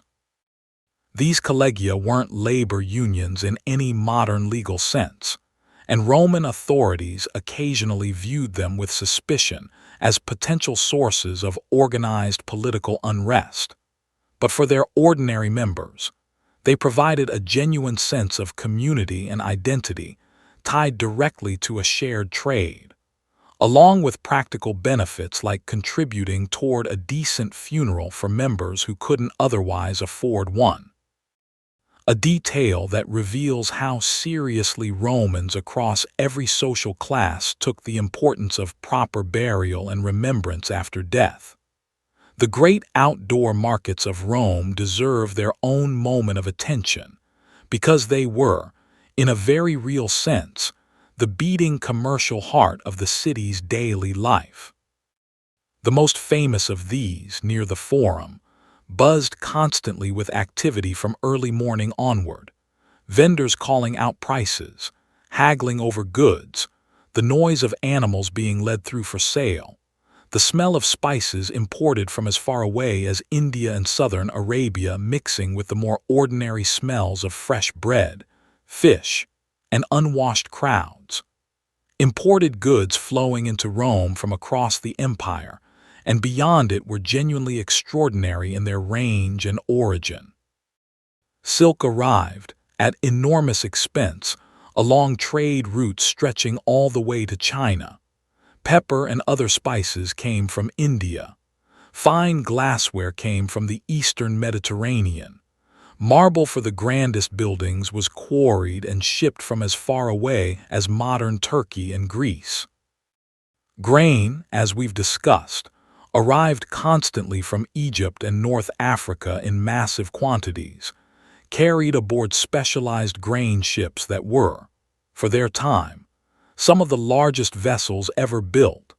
since keeping Rome's enormous population fed depended on a shipping and logistics operation of genuinely impressive scale and sophistication for the ancient world. Money itself, in the form of coinage, was deeply woven into daily Roman transactions by this period, though barter and informal exchange certainly still occurred, particularly in smaller rural communities. Roman coins came in various denominations of gold, silver, and bronze, the most common everyday coin for ordinary transactions being the bronze as, or the silver denarius, and the images stamped onto these coins, frequently the reigning emperor's portrait during the imperial period, served an important propaganda function as well as a practical one. Since coins traveled everywhere throughout the empire and represented one of the most effective ways for a distant emperor to make his face, and his achievements visible even to citizens who would never travel anywhere near Rome itself in their entire lives. Wages and prices, based on surviving records including a famous, though not entirely successful, price-fixing edict issued by the Emperor Diocletian in the year 301, attempting to control runaway inflation across the empire, give us a genuinely useful window into what ordinary economic life actually cost. A day's wage for an unskilled laborer might buy a modest but adequate amount of bread and basic provisions for that day, with relatively little left over for savings, meaning that for a large portion of the urban working population, economic life was lived close to the margin, vulnerable to disruption from illness, injury, bad harvests, or simply a slow period of work. This economic precariousness helps explain why the state grain dole we discussed earlier mattered so enormously to so many ordinary Roman families, and why interruptions to that grain supply could trigger genuine social and political crisis. Let's pause here in the middle of this bustling market and turn our attention toward something else that touched every single transaction, every meal, every birth and death and journey in Roman life, something the Romans considered every bit as real and practical as the coins changing hands around us. Let's talk about the gods. Gods, omens, and everyday faith religion in ancient Rome did not work the way most modern religious traditions do. And understanding this difference is genuinely important if we want to understand how Romans actually experienced their daily lives. Roman religion was not primarily a matter of personal belief or inner spiritual conviction. It was a matter of correct practice, correct ritual, and maintaining the proper relationship between the human community and a vast, complicated network of divine powers, who were understood to directly influence the practical outcomes of everyday life, from the success of a harvest to the safety of a journey to the health of a household. At the top of the Roman pantheon sat the great state gods: Jupiter, king of the gods and protector of Rome itself; Juno, his wife and a goddess particularly associated with women and marriage; and Minerva, goddess of wisdom and craft, together forming what was called the Capitoline Triad, worshipped in a great temple on the Capitoline Hill that served as one of the most important religious sites in the entire city for the whole span of Roman history. Mars, god of war, held obvious importance for a society whose identity and expansion depended so heavily on military success, and was also, notably, associated with agriculture in Rome's earlier history, reflecting how thoroughly Roman religious life was woven into the practical rhythms of farming and survival before Rome became primarily known as a military power. Neptune governed the sea, Vulcan governed fire and metalworking, Ceres watched over the grain harvest that fed the entire city, and Venus, though later closely associated with love and beauty, was also claimed by the family of Julius Caesar as their own divine ancestor, illustrating how Roman religion and Roman politics were never fully separate categories. But for most ordinary Romans, these great state gods, while genuinely respected and worshipped through large public festivals and temple ceremonies throughout the year, were not necessarily the deities most present in daily life. That role belonged instead to the household gods we mentioned earlier, the Lares and Penates, along with the Genius, a kind of protective guardian spirit believed to watch over every individual man, and the Junos, the equivalent guardian spirits believed to watch over individual women. Every single morning in a Roman household, however modest, some small acknowledgement of these household spirits was likely to occur, whether a brief prayer, a small offering of food placed before the household shrine, or simply a moment of quiet acknowledgement before the day's work began. This wasn't treated as an optional spiritual practice reserved for the especially devout. It was simply understood as a normal, sensible part of maintaining a well-ordered household, roughly comparable to locking your door at night, a small practical precaution against misfortune, rather than a grand religious statement. Beyond the household, Roman religious life was marked by an enormous calendar of public festivals, dozens of them scattered throughout the year, each with a specific ritual purpose, and each offering ordinary Romans a welcome break from the routine of daily labor. The Saturnalia, held in December in honor of the god Saturn, was perhaps the most beloved of all, a genuinely joyful, almost topsy-turvy celebration during which normal social hierarchies were temporarily loosened. Masters might serve their own slaves a festive meal. Gambling, normally frowned upon, was openly permitted. Gifts were exchanged. And the entire city took on a mood of relaxed celebration that later Christian traditions surrounding the December holiday season would eventually absorb and echo in various ways. The Lupercalia in February, connected to ancient fertility rituals, and, according to tradition, to the very cave where the she-wolf was believed to have nursed Romulus and Remus, involved young men running through the streets in a ritual meant to promote fertility and purification. Countless smaller festivals marked the agricultural calendar throughout the year, celebrating planting, harvest, and the changing seasons, reflecting Rome's deep agricultural roots even after it had become an overwhelmingly urban civilization. Roman religion also placed extraordinary weight on the careful reading of signs and omens before undertaking any significant public action, a practice inherited substantially from the Etruscans, as we discussed earlier. Before a military campaign, before an important vote, before nearly any major public undertaking, Roman officials consulted specially trained religious experts. Augurs studied the flight patterns and calls of birds. Haruspices examined the internal organs, especially the liver, of sacrificed animals for signs of divine favor or warning.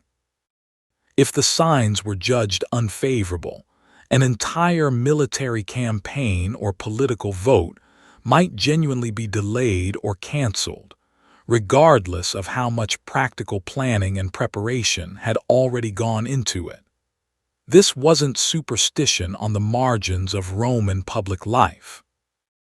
It was built directly into the formal machinery of the Roman state itself, and Roman magistrates took these rituals with complete seriousness throughout most of Roman history, even during periods when private philosophical skepticism about the literal truth of such omens was becoming fashionable among educated elites. As Rome's empire expanded, its religious world expanded right along with it, in a genuinely remarkable pattern of absorption rather than replacement. Rather than aggressively stamping out the local gods of conquered peoples, Roman religious practice generally tended to identify foreign deities with existing Roman gods who seemed to share similar characteristics, absorbing them into an already enormous and flexible pantheon, rather than treating them as rivals to be destroyed. Egyptian worship of Isis found genuine popularity in Rome itself. The Persian god Mithras attracted a significant following, particularly among Roman soldiers, through a mystery religion involving secretive initiation rituals about which we still know frustratingly little today, since initiates were sworn to secrecy about the specific details of their practices. This religious flexibility and absorption was one of Rome's genuine strengths as an imperial power, allowing conquered peoples to largely maintain their own religious traditions so long as they also showed appropriate respect to the Roman state gods, and eventually, to the increasingly important cult of the deified emperor himself. That last point brings us to one of the more historically significant religious tensions Rome would eventually face. As the concept of divine or semi-divine honors for the emperor developed during the imperial period, most conquered peoples had little difficulty simply adding this new form of reverence alongside their existing religious practices, since their own traditions were generally comfortable with multiple gods and flexible forms of worship. Jewish and, somewhat later, Christian communities within the empire, however, held to a strict monotheism that made it genuinely impossible, as a matter of sincere religious conviction, to participate in rituals honoring the emperor as divine,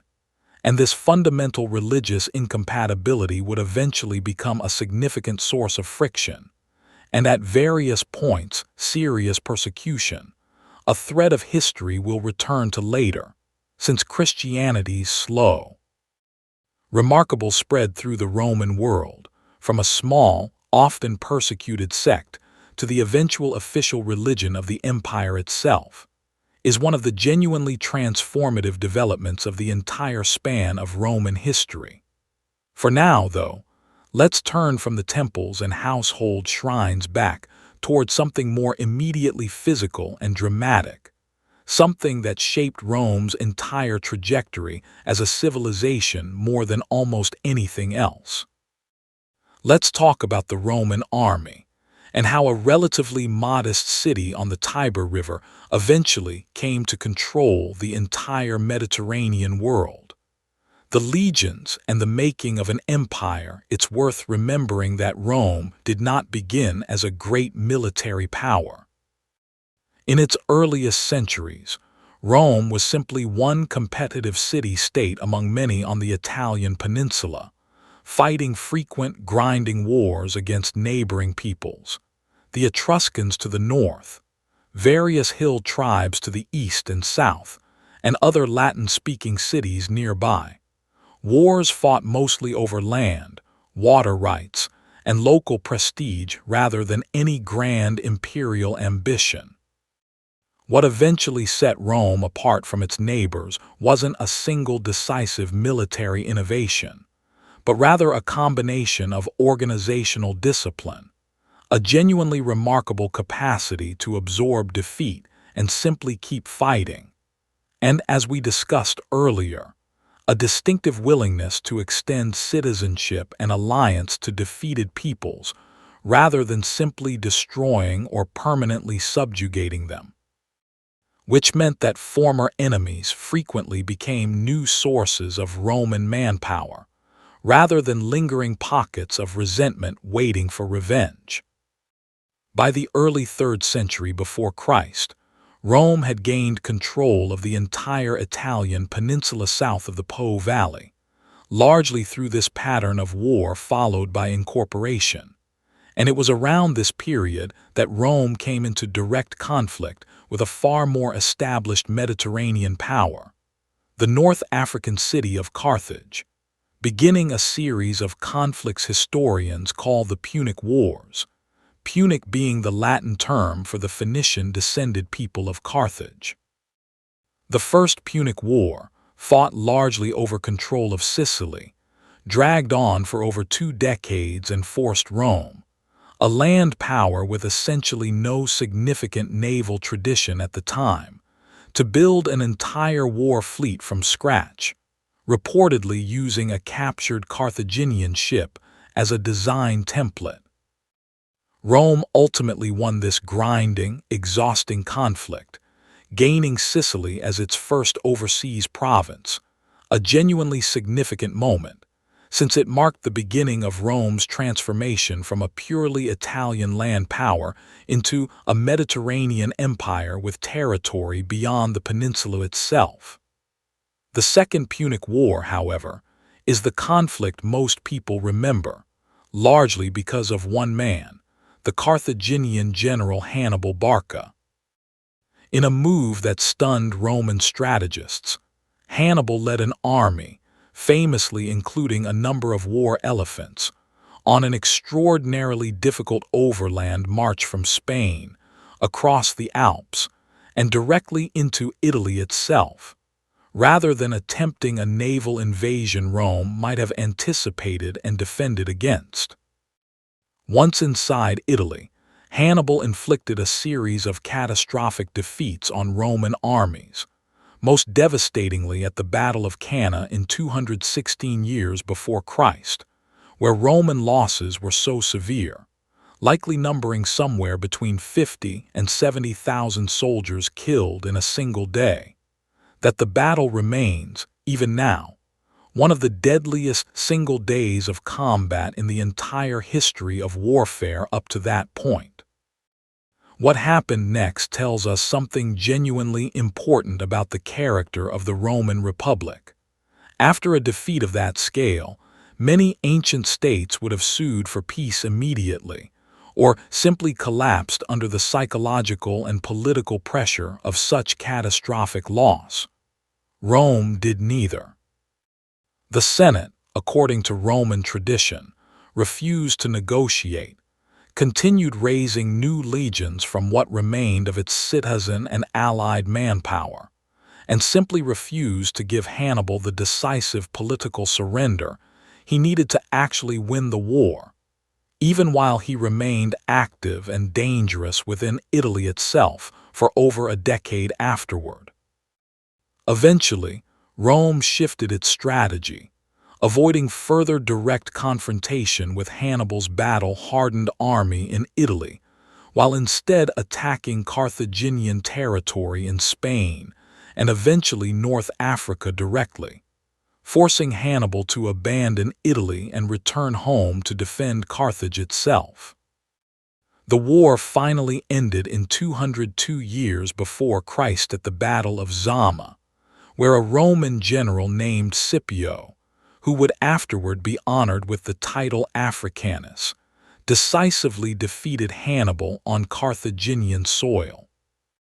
A third Punic War followed decades later, in 149 to 146 years before Christ, this time ending not merely in Roman victory, but in the complete and deliberate destruction of Carthage itself, its buildings razed, its population killed or enslaved, an outcome driven partly by genuine Roman fear that Carthage might someday rise again as a serious rival, and partly by the influence of the elderly Senator Cato the Elder, who had famously ended every single speech he gave in the Senate, regardless of the actual topic under discussion, with the phrase Carthago delenda est, Carthage must be destroyed, a small, almost darkly humorous historical detail that nonetheless reflects real, deep-seated Roman anxiety about this old rival. Rome's military expansion did not stop with the defeat of Carthage. Over the following century and beyond, Roman legions extended Roman control eastward into Greece and Asia Minor, southward more completely into North Africa, and eventually into Gaul, modern France, most famously under the general Julius Caesar, whose nearly decade-long campaign there, which we'll return to shortly, brought enormous new territory, wealth, and personal military glory into Roman hands, while also, not incidentally, providing Caesar with the battle-tested, personally loyal army that would eventually allow him to challenge the entire structure of the Republic itself. But behind these famous campaigns and their famous generals stood an ordinary Roman soldier whose actual daily experience is worth pausing on. A Roman legionary, particularly during the imperial period, once military service had become an organized, long-term professional career rather than a temporary citizen obligation, typically served for a term of roughly 25 years, an extraordinarily long commitment by any standard, ancient or modern. Daily life in a legion followed a rigorous, disciplined routine centered around a fortified camp, whether temporary while on campaign or a more permanent fortress along a frontier. Soldiers trained constantly, practiced formation marching and weapons drills, and were responsible for a remarkable range of practical construction work beyond simply fighting, since legions built roads, bridges, fortifications, and entire camps themselves, meaning a Roman soldier needed to be as competent with a shovel and a saw as with a sword. A legionary's equipment, which he was personally responsible for maintaining, typically included a short stabbing sword called a gladius, ideal for the tight, disciplined close combat formation Roman infantry favored, a large curved rectangular shield called a scutum, body armor which evolved over Roman history from chainmail, to the more famous segmented plate armor called larica segmentata, and a heavy pack of personal equipment and supplies that soldiers carried themselves on the march, earning legionaries the semi-affectionate nickname among themselves of Marius's mules, after the general Gaius Marius, who had reformed the army in the late 2nd century before Christ to reduce the size of the baggage train by having soldiers carry more of their own equipment personally. Life on the frontier, for the many soldiers stationed far from Rome itself. Along the Rhine, the Danube, or the northern edge of Britain, meant years spent in a landscape utterly unlike home, in climates far colder and wetter than the Mediterranean warmth most legionaries had grown up with, often forming genuine, lasting relationships with local populations. Sometimes marrying local women, despite formal restrictions on legal marriage for serving soldiers that existed for much of the imperial period, and frequently choosing, once their long term of service finally ended, to settle permanently near where they had served rather than returning to a homeland many had not seen in a quarter century, a pattern that helped spread Roman culture, language, and eventually citizenship into corners of the empire that might otherwise have remained far more resistant to Roman influence. Let's step away from the frontier for now and return to the city of Rome itself to talk about a group of people whose labor, largely invisible in most grand historical accounts, actually made an enormous portion of Roman daily life possible in the first place.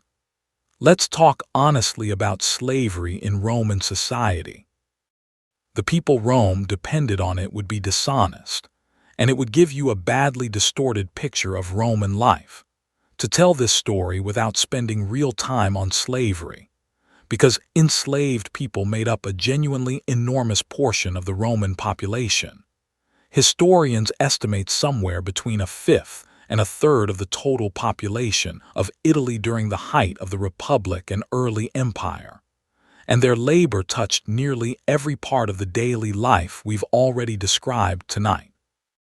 From the bread baked in Roman ovens to the water carried up the stairs of an insula to the very education of Roman children we discussed earlier, since a pedagogus, remember, was almost always an enslaved man himself. People became enslaved in Rome through several different paths. Warfare was historically the single largest source, since the ancient world generally accepted, as a grim and unquestioned norm, that defeated populations could be legally enslaved by their conquerors, and Rome's centuries of continuous military expansion produced an almost constant supply of newly enslaved captives, sometimes in genuinely staggering numbers following a major victory. Piracy and kidnapping supplied enslaved people as well, along with the practice of debt bondage in earlier Roman history, and simply being born to an enslaved mother, since children automatically inherited their mother's legal status regardless of who their father was. A grim, self-perpetuating mechanism that ensured slavery in Rome was never simply a temporary condition tied to a single generation's military conquests. The actual experience of enslavement in Rome varied dramatically, and it's important not to flatten this into a single simple picture. At its most brutal, enslaved people worked and often died in appalling conditions in mines, particularly the silver mines of Spain, or on the enormous agricultural estates called latifundia we mentioned earlier, working under armed overseers in conditions historians generally agree were genuinely comparable in their brutality to some of the worst forced labor systems in human history,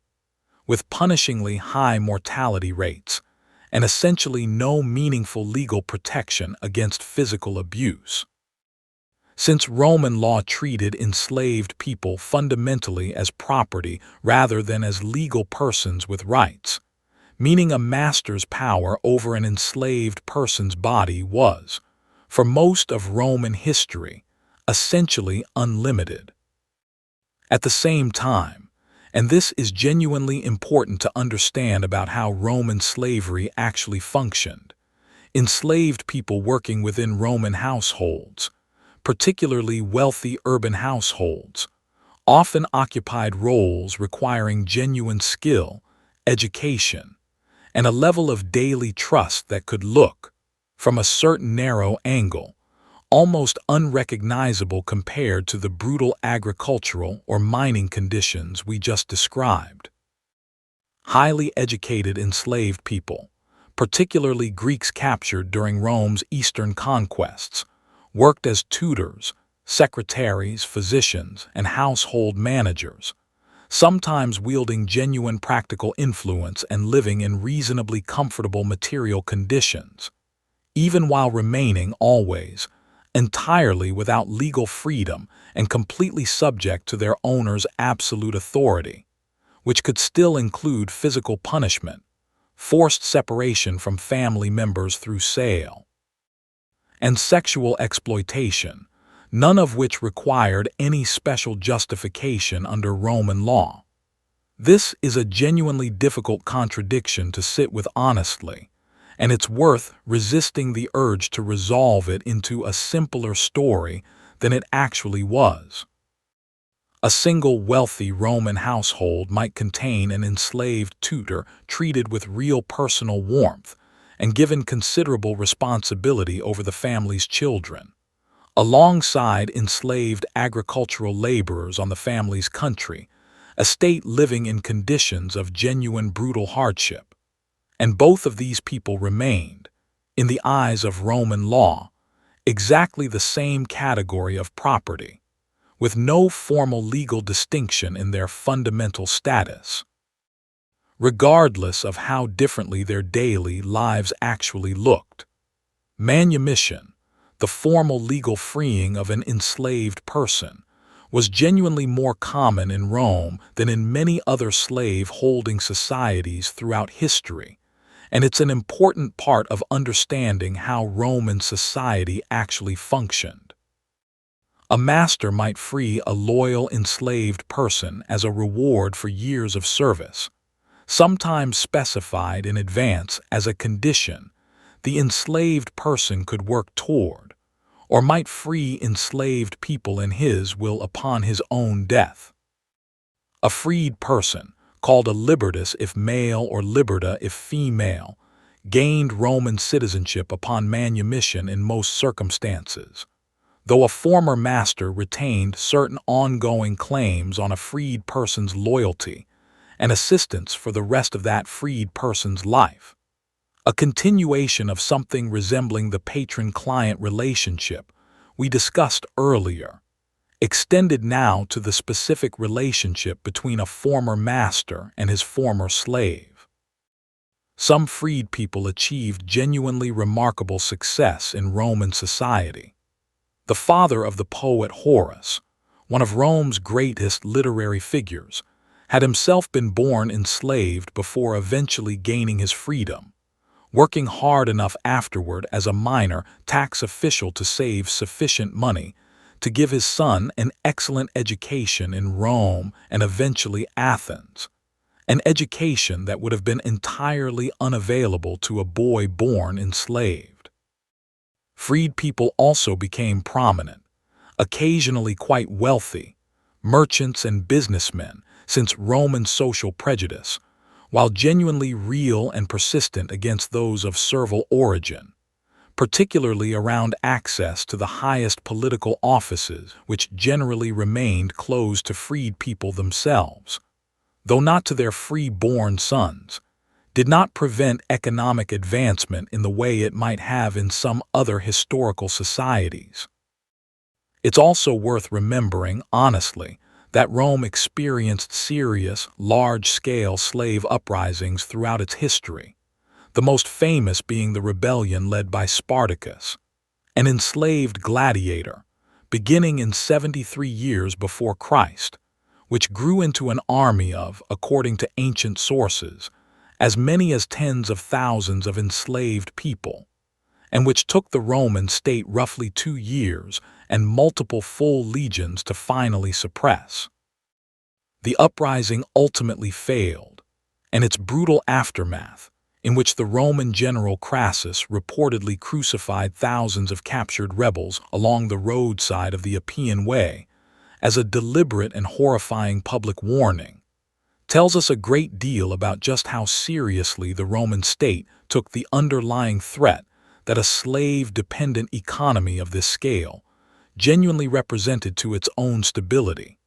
and how ruthlessly it was prepared to respond whenever that threat actually materialized. It would be a mistake to end this chapter purely on that note of brutality, though it would be an equal mistake to soften or minimize what we've just described.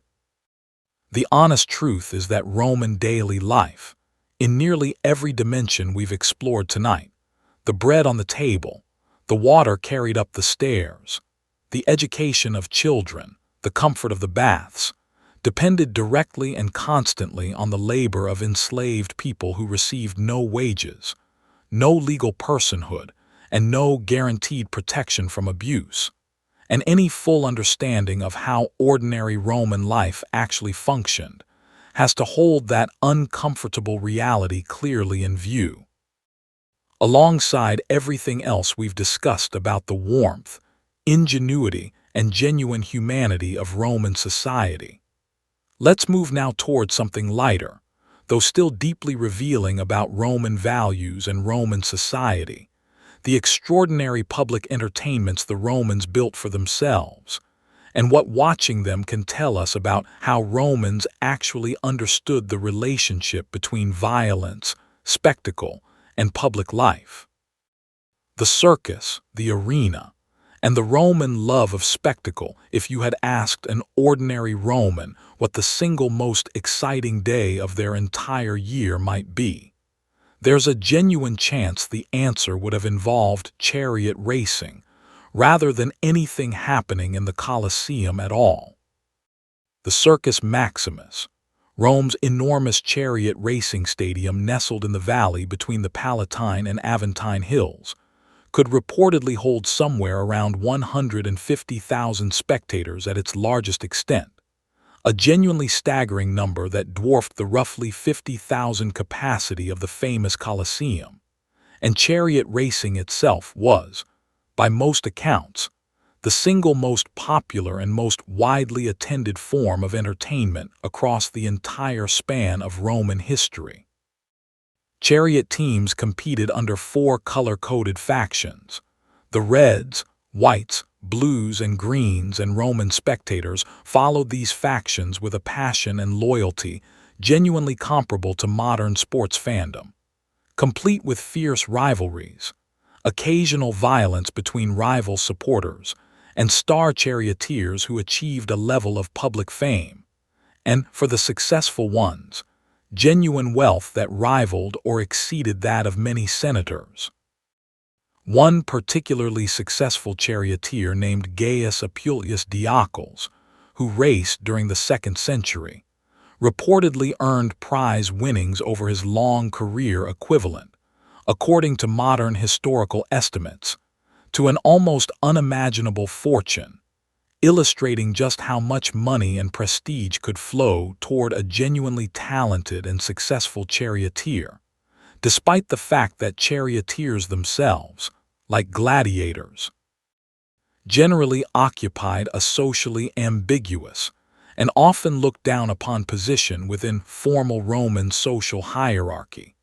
celebrated and adored by crowds while simultaneously regarded as disreputable by many members of the traditional elite. A day at the races began early, with spectators arriving before dawn to secure good seating, since admission was generally free or extremely inexpensive, making chariot racing one of the few truly universal shared experiences across the entire Roman social spectrum, with senators and slaves, though seated in clearly separated sections reflecting their different status, watching the very same races together. Races typically involved 7 laps around a long central barrier called the spina, decorated with obelisks, statues, and a mechanism for tracking laps completed. And the tight turns at each end of the spina were where the most spectacular crashes, genuinely dangerous and sometimes fatal for the charioteers involved, most commonly occurred, adding real, unpredictable danger to the spectacle that Roman crowds clearly relished.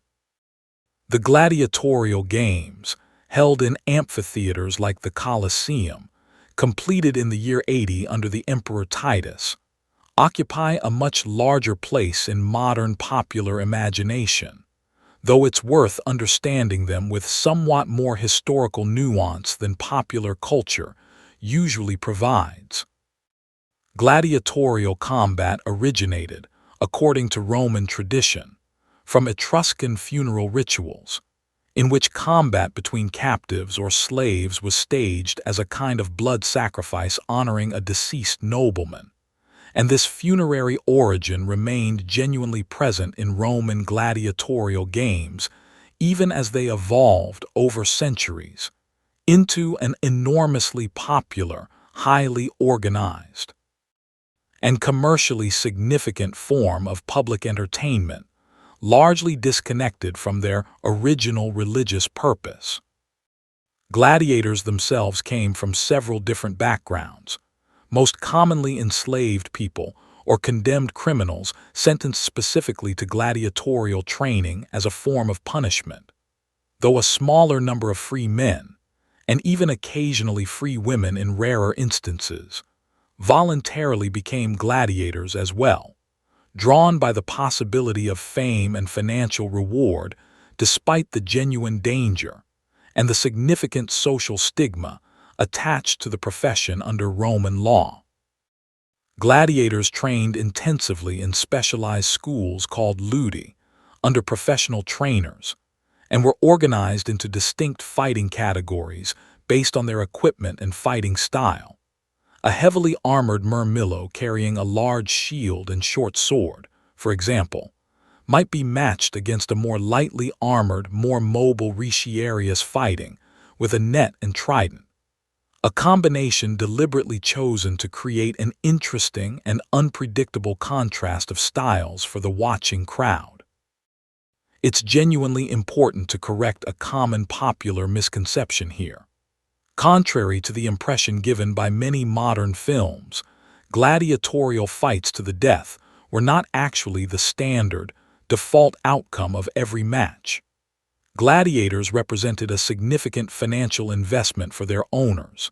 and a skilled, popular gladiator who consistently survived, and one represented ongoing value that no sensible owner wanted to lose unnecessarily. Historical evidence suggests that many contests ended with the defeated gladiator being spared, with the final decision genuinely resting on factors including the presiding official's judgment, the mood and reaction of the crowd, and how bravely and skillfully the defeated fighter had actually performed during the match itself. Death was a real and constant possibility in this genuinely dangerous profession, but it was not the automatic, expected conclusion of every single match the way popular imagination often assumes.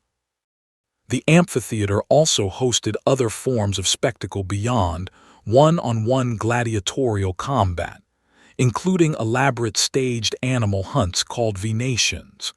featuring exotic creatures brought from across the empire and beyond. Lions, elephants, bears, and other animals many ordinary Roman spectators would otherwise never have had any opportunity to see in their entire lives. And occasionally, though the historical evidence for the frequency and scale of this practice remains genuinely debated among modern historians, staged naval battles called naumatia, involving flooding a large arena and staging mock ship combat, sometimes with genuinely fatal consequences for the participants involved. What should we actually make of all this, sitting here quietly so many centuries later? It's tempting and honestly reasonable to feel a certain discomfort at how thoroughly organized human and animal death and suffering could become a form of casual public entertainment, funded and staged by the state and by wealthy individual sponsors specifically to win public favor and political popularity, a practice the Romans themselves occasionally criticized, with the philosopher Seneca writing in the 1st century, expressing genuine personal disgust at the casual bloodthirstiness he witnessed among crowds attending a midday execution show at the arena, describing how ordinary people who might behave with perfect decency in their private lives could nonetheless cheer enthusiastically for violence when gathered together as an anonymous crowd. That observation, written nearly 2,000 years ago, remains, in its own quiet way, a genuinely uncomfortable and thought-provoking piece of ancient social commentary about crowd psychology and public spectacle that still has something to say to us today. At the same time, it would be a mistake to imagine every single Roman as an enthusiastic, uncomplicated fan of arena violence. Attendance and enthusiasm certainly varied by individual temperament, and Roman literature itself preserves plenty of evidence of ambivalence, criticism, and genuine moral discomfort alongside the evidence of popular enthusiasm, reminding us, much as with slavery in the previous chapter, that Roman society was never a single, uniform thing, but rather a genuinely complicated mixture of values, attitudes, and contradictions held simultaneously by many different individuals across a very long span of history. Let's move now from the roar of the arena crowd back toward something quieter and more consequential, the slow, complicated collapse of the Roman Republic itself, a story of ambition, civil war, and one particular man whose name would eventually become a title carried by rulers for nearly 2,000 years afterward. The slow collapse of the Republic, we spent time earlier describing just how carefully the Roman Republic had been constructed around preventing any single man from ever holding too much power for too long. By the 1st century before Christ, that careful system was breaking down, worn away gradually by exactly the kind of pressures its original architects had feared most: ambitious individuals, enormous private wealth, and armies whose personal loyalty increasingly belonged to their generals rather than to the abstract institution of the Roman state itself. Several deep structural problems had been building for generations before matters finally came to a head. The growth of those enormous slave-worked agricultural estates we discussed earlier had displaced huge numbers of small independent farmers, sending them toward Rome in search of other work, and creating a large, increasingly restless urban population with genuine economic grievances. And crucially, the political power to vote as citizens even while lacking meaningful economic security. Wealth from Rome's expanding conquests flowed disproportionately toward an already wealthy senatorial elite, widening the gap between rich and poor in ways that generated real, persistent social tension. And the military reforms of the general Gaius Marius in the late 2nd century before Christ, which opened legion service to landless citizens who had previously been excluded due to property requirements, while militarily necessary and effective, also had the significant unintended consequence of creating a new kind of soldier, one whose loyalty and livelihood depended far more directly on his general's ability to reward him personally, particularly with land grants upon retirement, than on any abstract loyalty to the Senate or the Roman state as an institution. This new reality played out with genuine violence during the early 1st century before Christ, as rival Roman generals, most notably Marius himself and his former subordinate turned bitter rival Sulla, each marched their own personally loyal legions directly against the city of Rome itself, an almost unthinkable violation of long-standing Roman political norms. in a series of civil conflicts that left the city genuinely scarred by internal political violence in a way it had rarely experienced before. Sulla, having eventually triumphed, took the extraordinary step of having himself appointed dictator, an emergency office that had traditionally been granted for brief, clearly limited periods during genuine crises, but which Sulla held with unprecedented scope for an extended period, using the position to purge his political enemies through organized lists of proscribed men who could be legally killed and whose property could be seized before eventually, somewhat surprisingly, voluntarily retiring from public life entirely. The precedent Sulla had set, however, that a general with a personally loyal army could seize control of Rome itself by force and hold power far beyond traditional limits, could not simply be undone once demonstrated. It's against this backdrop of institutional strain that the figure of Julius Caesar rose to prominence. Caesar came from an old, though not especially wealthy or politically dominant, patrician family, and built his early career through the traditional Roman path of political office holding, military command, and, very significantly, enormous personal debt, incurred largely to fund the lavish public games and generous gestures that were an essential and expected part of building genuine popularity among the Roman voting public. His decade-long military campaign in Gaul, beginning in 58 years before Christ, brought Rome vast new territory, enormous plunder, and crucially, a battle-hardened army whose personal loyalty to Caesar himself, secured through shared hardship, victory, and the promise of future reward, was genuinely absolute. When the Senate, increasingly alarmed by Caesar's growing power and personal popularity, attempted to have him give up his military command and return to Rome as a private citizen, subject to prosecution by his political rivals, Caesar instead made the fateful decision, in January of 49 years before Christ, to lead his army across the Rubicon River, the small stream marking the legal boundary beyond which a Roman general was forbidden to bring an armed force into Italy proper.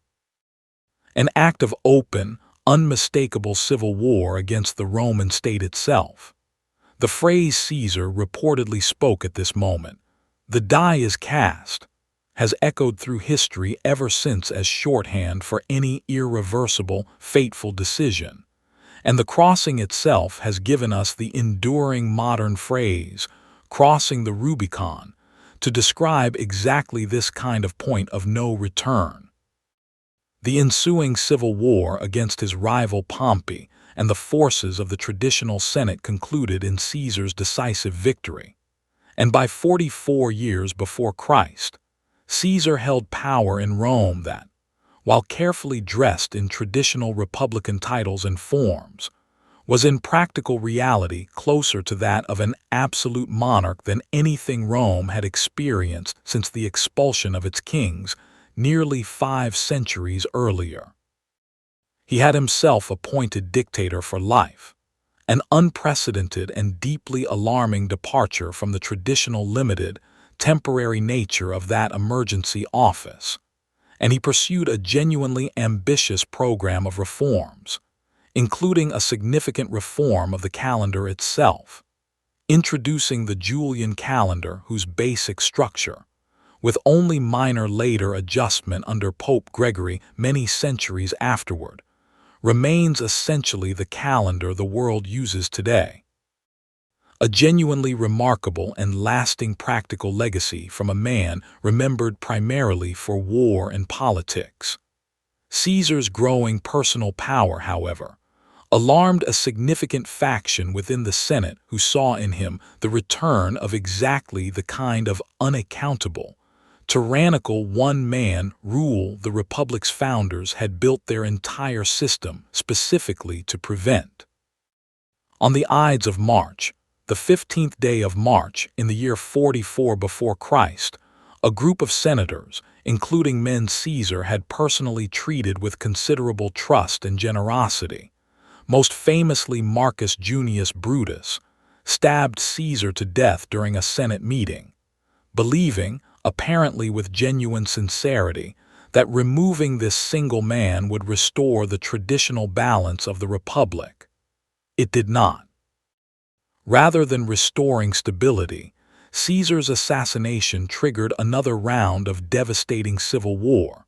as Caesar's adopted heir, a young man then known as Octavian, joined forces with Caesar's loyal lieutenant Mark Antony to hunt down and defeat the conspirators,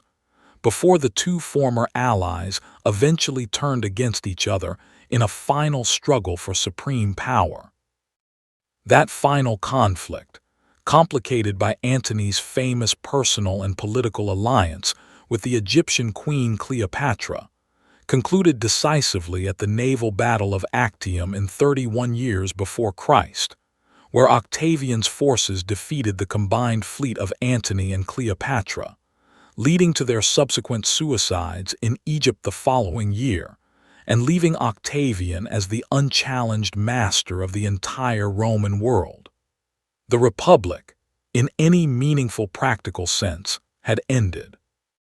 What came next would be dressed carefully in familiar Republican language and institutions,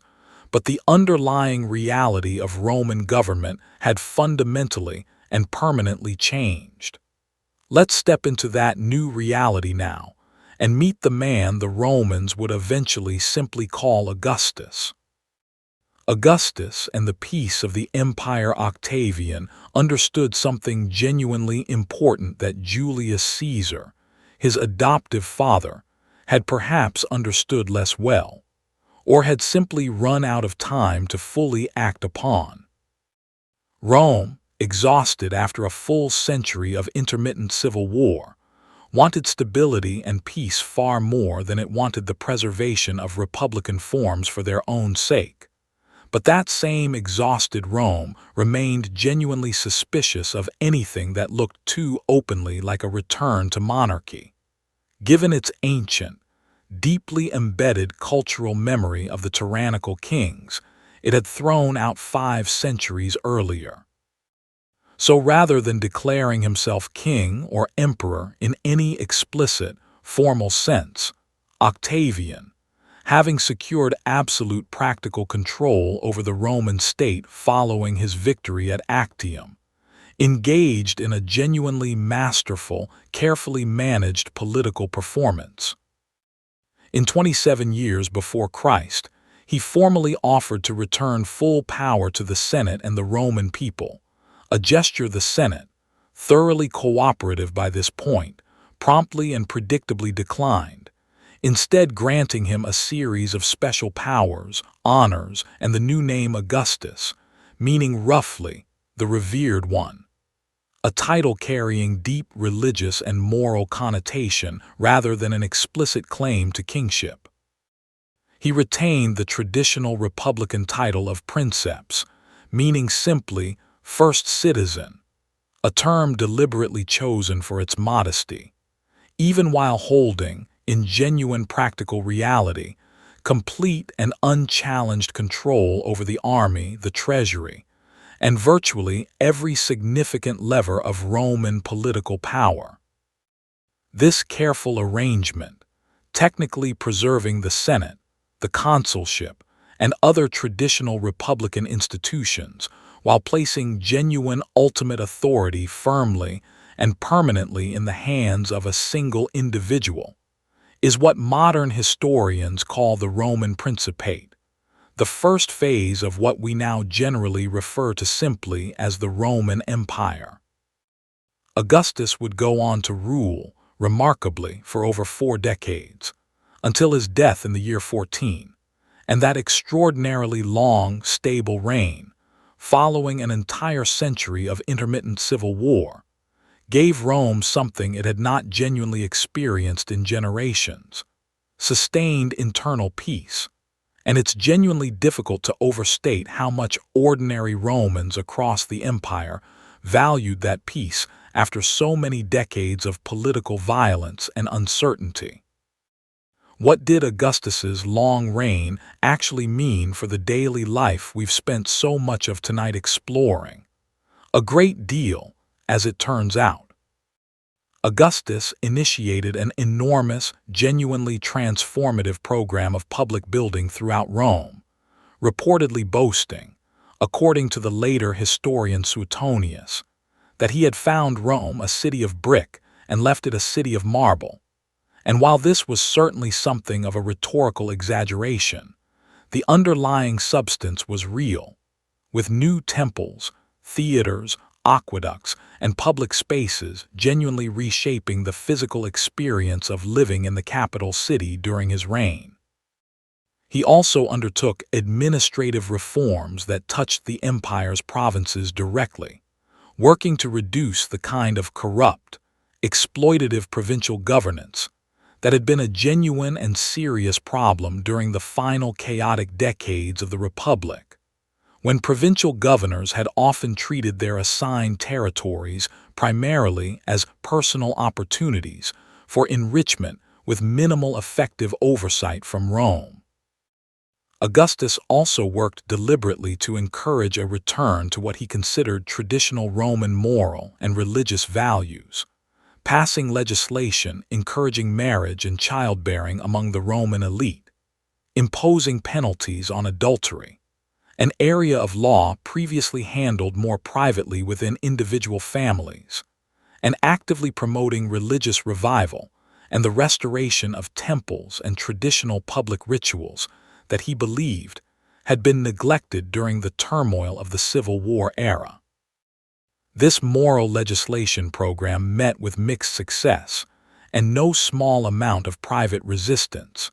including, according to some ancient accounts, from within Augustus's own family, whose personal conduct did not always live up to the standards he publicly promoted, a reminder that even a genuinely powerful ruler's ability to reshape private social behavior through legislation alone has always had real, practical limits. The stability Augustus established, sometimes summarized by later historians using the phrase Pax Romana, the Roman peace, would continue, with occasional interruptions and regional exceptions, for roughly 2 centuries following his death, through a long succession of emperors of varying ability and character, some genuinely capable and conscientious administrators, others notoriously erratic or cruel, and this era of relative internal peace across a vast, connected Mediterranean and European territory allowed the everyday patterns of life we've described throughout tonight, the markets, the baths, the family homes, the agricultural rhythms, the religious festivals, to continue, and in many places, genuinely flourish and spread across an enormous territory stretching from the misty hills of Britain to the deserts of Syria, from the Rhine River to the edge of the Sahara. Trade flourished across this vast connected territory in ways that would have been genuinely impossible during the fractured, war-torn final decades of the Republic. A merchant could travel, with reasonable safety, along an extensive network of well-built Roman roads stretching for tens of thousands of miles, protected along major sea lanes by Rome's suppression of piracy, carrying goods from one end of the empire to another with a degree of security the Mediterranean world would arguably not experience again for many centuries after Rome's eventual decline. This connectivity meant that a merchant in Roman Britain might genuinely handle goods, wine perhaps, or fine pottery, or exotic spices, that had traveled through several different hands and vast distances before eventually reaching him. An early, genuinely impressive example of the kind of long-distance, interconnected trade network that we tend to think of as a distinctly modern phenomenon. It's worth pausing here to notice something genuinely important about the nature of Roman imperial identity during this period, something we touched on earlier but which deserves real emphasis. Roman citizenship, over the course of the imperial period, gradually extended further and further beyond Italy itself, granted to individuals and eventually entire communities throughout the provinces as a reward for service, loyalty, or simply as a matter of deliberate long-term imperial policy, until finally, in the year 212, the Emperor Caracalla issued an edict extending Roman citizenship to virtually every free person living anywhere within the empire's vast borders. By this point, being Roman had transformed from a narrow, exclusive identity tied specifically to the city of Rome itself, or even to the Italian peninsula, into something considerably broader, a shared legal and cultural identity that could genuinely belong to a farmer in Gaul, a merchant in Syria, or a soldier stationed along the Danube frontier, none of whom might ever see the city of Rome itself in their entire lives, and this remarkably inclusive, flexible conception of what it actually meant to be Roman is arguably one of the most genuinely important and lasting features of the entire Roman achievement. Let's travel, then, to some of these distant provinces now, and see what Roman life actually looked like far from the city of Rome itself, in places where local traditions and Roman customs gradually blended together into something genuinely new. Life in the province's Rome, at its greatest territorial extent under the Emperor Trajan in the early 2nd century, controlled a genuinely staggering range of land and people, stretching from the damp hills of northern Britain, through the forests of Gaul and the mountains of Spain, across the Mediterranean coastline of North Africa, through Greece and Asia Minor, and into the deserts and river valleys of the Near East as far as Mesopotamia. Understanding Rome fully means understanding that the vast majority of people living under Roman rule were never Roman by ancestry at all, and their experience of being Roman, to whatever degree they experienced it, looked genuinely different depending on where in this enormous territory they happened to live. In the western provinces, Gaul, Spain, and Britain,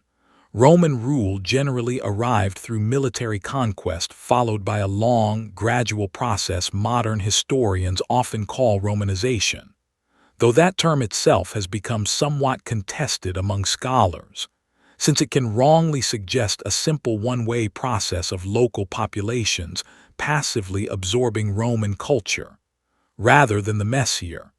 genuinely two-directional blending that actually seems to have occurred in most places.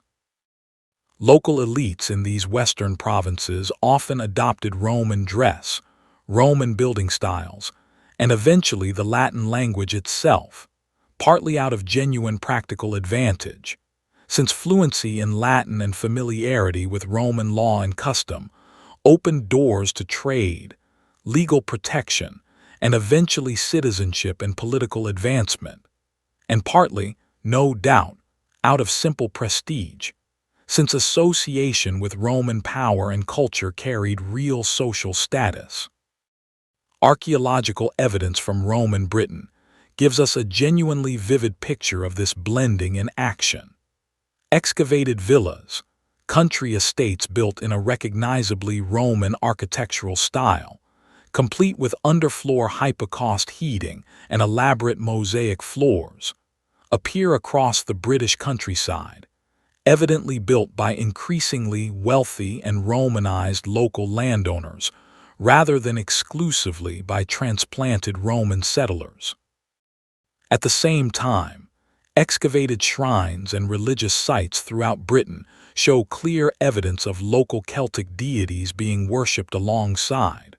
or sometimes deliberately merged with, Roman gods, a genuinely fascinating example of exactly the kind of flexible religious absorption we discussed in an earlier chapter, playing out in a concrete, physical, archaeologically visible way at the edge of the known Roman world. Roman military forts and their surrounding settlements, called vici, also played a genuinely significant role in this cultural blending process, since a fort garrisoned by soldiers recruited from one part of the empire and stationed in an entirely different region became a genuine meeting point of different cultures, languages, and religious practices. Hadrian's Wall, the remarkable stone fortification built beginning in the year 122 across the width of northern Britain, marking and defending the northern edge of Roman territory against the unconquered tribes of what is now Scotland, was garrisoned over the centuries by soldiers drawn from remarkably diverse corners of the empire, including, according to surviving inscriptions and altar dedications discovered along the wall, auxiliary units originally recruited from as far away as Syria and North Africa, meaning a soldier born near the deserts of the Middle East might spend decades of his military career stationed in the cold, wet, windswept landscape of northern Britain, an almost dizzying illustration of just how genuinely vast and interconnected the Roman world actually was. In the eastern provinces, the experience of Roman rule looked notably different, since these regions, particularly Greece, Asia Minor, and Egypt, already possessed ancient, sophisticated urban civilizations, developed writing systems, and established religious and philosophical traditions long predating Rome's own rise to power. Rather than imposing wholesale Roman cultural replacement in these regions, Roman administration generally layered itself over existing local structures, and Greek, rather than Latin, actually remained the dominant language of everyday life, commerce, and even much intellectual and administrative activity throughout the eastern Mediterranean for the entire span of Roman rule there.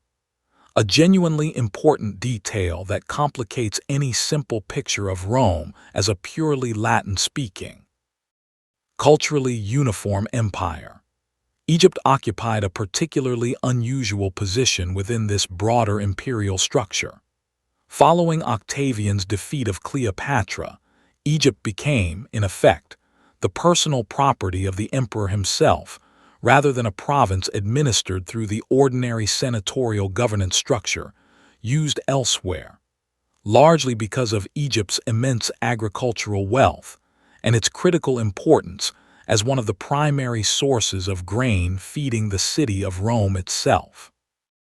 Roman senators, remarkably, were actually forbidden by law from even visiting Egypt without the emperor's explicit personal permission, a genuinely unusual restriction reflecting just how strategically and economically vital this particular province was considered. Daily life for an ordinary provincial farmer or craftsman, regardless of which specific region of this vast empire they happened to live in, likely continued to follow patterns deeply rooted in local tradition, far more than in any dramatic, imposed Roman transformation. A farmer in rural Gaul continued to farm using techniques passed down through many generations of his own local ancestors, adjusted only gradually by Roman agricultural knowledge, and over time, Roman taxation demands and market opportunities. Local languages, Gaulish, various Celtic tongues in Britain, Punic in parts of North Africa, and countless others, continued to be spoken alongside Latin or Greek for centuries, particularly in rural areas away from major administrative centers and military garrisons. And archaeological and linguistic evidence increasingly suggests that this genuine, Lasting local diversity persisted far more extensively beneath the surface of official Roman uniformity than earlier generations of historians, relying more heavily on Roman literary sources that naturally emphasized Roman perspectives, once generally assumed. What did unify this genuinely enormous, culturally diverse territory in practical daily terms was a shared set of Roman legal, administrative, and economic structures, a common currency accepted everywhere, a shared system of Roman law that a citizen could invoke regardless of where in the empire he happened to find himself, an extensive network of roads, and, where relevant, sea routes connecting distant regions to each other and to Rome, and especially from the 2nd century onward. An increasingly universal experience of Roman citizenship itself, culminating, as we mentioned, in Caracalla's Edict of 212, extending that citizenship to nearly everyone within the empire's borders. It was this shared legal and administrative framework, layered over an enormous, genuine diversity of local languages, customs, and religious traditions,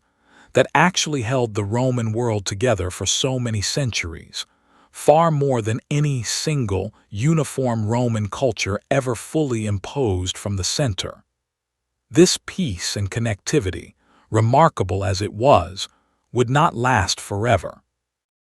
Let's turn now toward the slow accumulation of pressures, internal and external, that would eventually bring this long era of relative stability to an end, beginning with a genuinely difficult and chaotic period historians now call the crisis of the 3rd century. Crisis, division, and the long twilight the 3rd century, roughly from the year 235 to 284, brought Rome closer to genuine collapse than it had come at any point since the darkest days of Hannibal's invasion many centuries earlier. In the space of roughly 50 years, the empire saw an almost bewildering succession of emperors, more than 20 of them by most counts, the overwhelming majority of whom died violently, murdered by their own soldiers, killed in battle, or overthrown by yet another rival general claiming imperial power with the backing of his own personally loyal legions. A grim echo of exactly the kind of army-driven political instability that had originally destroyed the Republic 3 centuries earlier.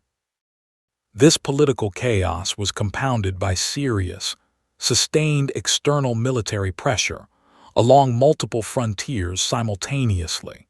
with Germanic tribes pressing across the Rhine and Danube frontiers in the north, and the newly resurgent Sassanid Persian Empire posing a serious, sophisticated military threat in the east. At one particularly humiliating low point in the year 260, actually capturing a Roman emperor, Valerian, in battle. An emperor who reportedly died in Persian captivity, an almost unthinkable indignity for a state that had, for so long, presented itself as the unchallenged master of the known world. Economic crisis accompanied this military and political turmoil, as repeated debasement of Roman coinage, reducing the actual precious metal content of silver coins to help fund constant military expenses, triggered serious, destabilizing inflation that eroded ordinary people's savings and complicated everyday commerce throughout the empire. Remarkably, Rome pulled back from the edge of this crisis, largely through a series of genuinely capable soldier emperors during the later 3rd century, who gradually restored military discipline, reunified temporarily fractured portions of the empire, and stabilized the currency, culminating in the reign of the Emperor Diocletian beginning in 284, whose extensive reforms fundamentally reshaped how the Roman state actually functioned. recognizing that the empire had simply grown too vast and too militarily threatened on too many fronts simultaneously for a single ruler to effectively govern and defend. Diocletian formally divided administrative responsibility for the empire between multiple co-emperors, a system called the Tetrarchy, rule by four, with two senior emperors, each styled Augustus, and two junior emperors, each styled Caesar, dividing the enormous territory into more manageable administrative and military regions, while, at least in theory, still maintaining the underlying unity of a single Roman state. This administrative division, while not always functioning smoothly in practice, particularly once individual ambitious tetrarchs began competing against each other for supreme power in ways not entirely different from earlier civil conflicts, nonetheless established an important and lasting precedent: the practical division of the Roman world into an eastern and a western half, administered separately even while formally remaining, at least for some time longer, a single unified empire. This eastern half, centered increasingly around the Greek-speaking cities of the eastern Mediterranean, would eventually develop into what modern historians call the Byzantine Empire, though its own inhabitants, notably, continued to call themselves Romans for the entire remaining 1,000 years of that Eastern Empire's existence, right up until its final fall to Ottoman conquest in 1453. A genuinely remarkable thread of continuous Roman identity stretching more than 14 centuries beyond the traditional date given for the fall of the Western Empire. The western half of the empire, however, centered on Italy and increasingly troubled Gaul, Spain, and Britain, faced mounting pressure throughout the 4th and 5th centuries that it ultimately proved unable to withstand. Beginning in the late 4th century, a genuinely significant wave of Germanic peoples, the Visigoths, Vandals, Ostrogoths, and others, pushed westward into Roman territory, themselves often fleeing pressure from the fearsome Huns advancing from Central Asia, and Roman authorities, facing severe manpower shortages within their own increasingly strained legions, frequently responded by allowing these groups to settle within imperial borders as allied peoples called foederati, a policy that provided short-term military manpower, but also gradually transferred genuine effective military and eventually political power within Roman territory into the hands of groups whose loyalty to Rome itself remained, understandably, somewhat conditional and situational. The city of Rome itself, though no longer even the formal administrative capital of the Western Empire by this point, that role having shifted to more strategically defensible cities like Milan and eventually Ravenna, still carried enormous symbolic weight as the historic heart of Roman identity, which is exactly why the sack of Rome by the Visigothic king Alaric in the year 410 sent such a profound psychological shock through the entire Roman world. Even though the practical military and administrative significance of the event was arguably somewhat limited, the Christian scholar Saint Jerome, hearing the news in distant Bethlehem, wrote with genuine, palpable grief about a world he felt was ending, a reaction that tells us a great deal about just how deeply, even at this late stage, the symbolic idea of Rome's permanence remained embedded in how people across the ancient world understood their own place in history. The Western Empire limped on for several more difficult decades after this, its territory steadily shrinking as effective Roman control over Britain. Much of Gaul, Spain, and North Africa gradually slipped away into the hands of various Germanic kingdoms, until finally, in the year 476, a Germanic military commander named Odoacer deposed the last Western Roman emperor, a young man with the almost poignantly ironic name Romulus Augustulus, Little Augustus, echoing both the legendary founder of the city and its first true emperor in the very name of the boy who watched it formally end. And Odoacer, rather than claiming the imperial title for himself, simply sent the imperial regalia to the emperor in Constantinople, effectively acknowledging that the western half of the Roman world would no longer be governed by its own separate emperor at all. It's worth being honest, though, about how gradual, and in many ways, how genuinely difficult to pinpoint this decline actually was for the ordinary people living through it. There was no single dramatic morning when Roman citizens woke up and understood that their civilization had definitively ended. For a farmer in rural Gaul or Spain during these final decades, daily life, the planting and harvesting of crops, the raising of children, the observance of religious festivals now increasingly Christian rather than pagan, the small local transactions of an ordinary rural economy,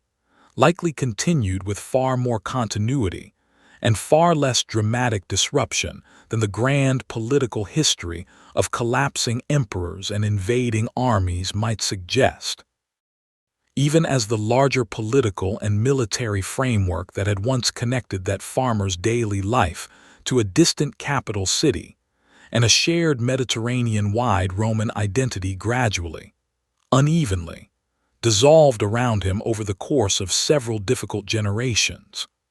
Let's step back now, at the end of this long, sweeping story, and think quietly together about what actually remained behind, long after the last Western emperor had been quietly deposed. What remained? It's easy, when a story ends in decline and collapse, to imagine that everything simply vanished along with it. But that's genuinely not what happened when the Western Roman Empire came to its quiet, gradual end. So much of what Rome had built, in law, language, engineering, religion, and simple daily habit, continued on in forms that would shape the world for the next 15 centuries, and in many genuine ways, continue shaping it still today. Consider language first. The Latin spoken by ordinary Roman soldiers, merchants, and farmers throughout the western provinces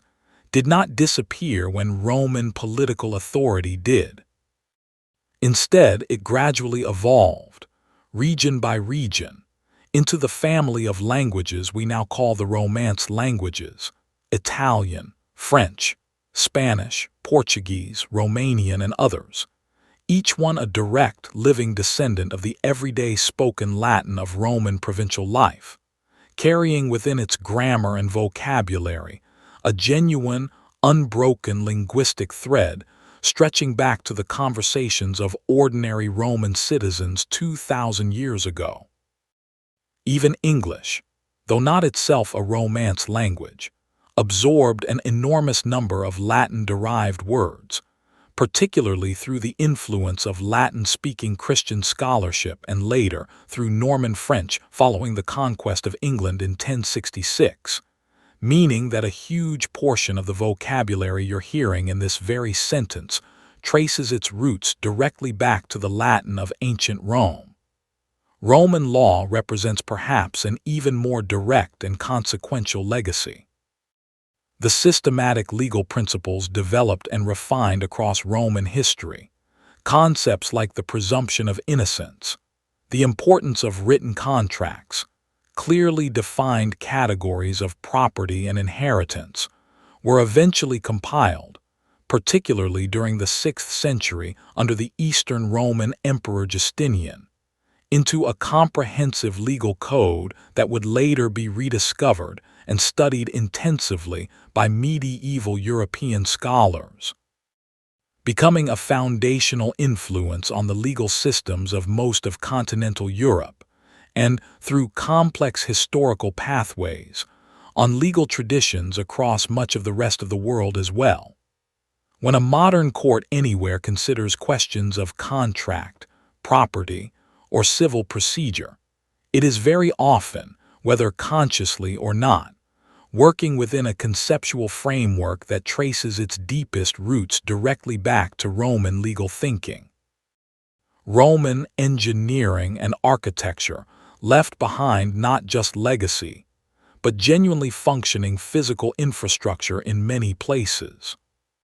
Roman roads, built with remarkable engineering skill, involving carefully layered foundations designed to drain water and resist the wear of constant traffic,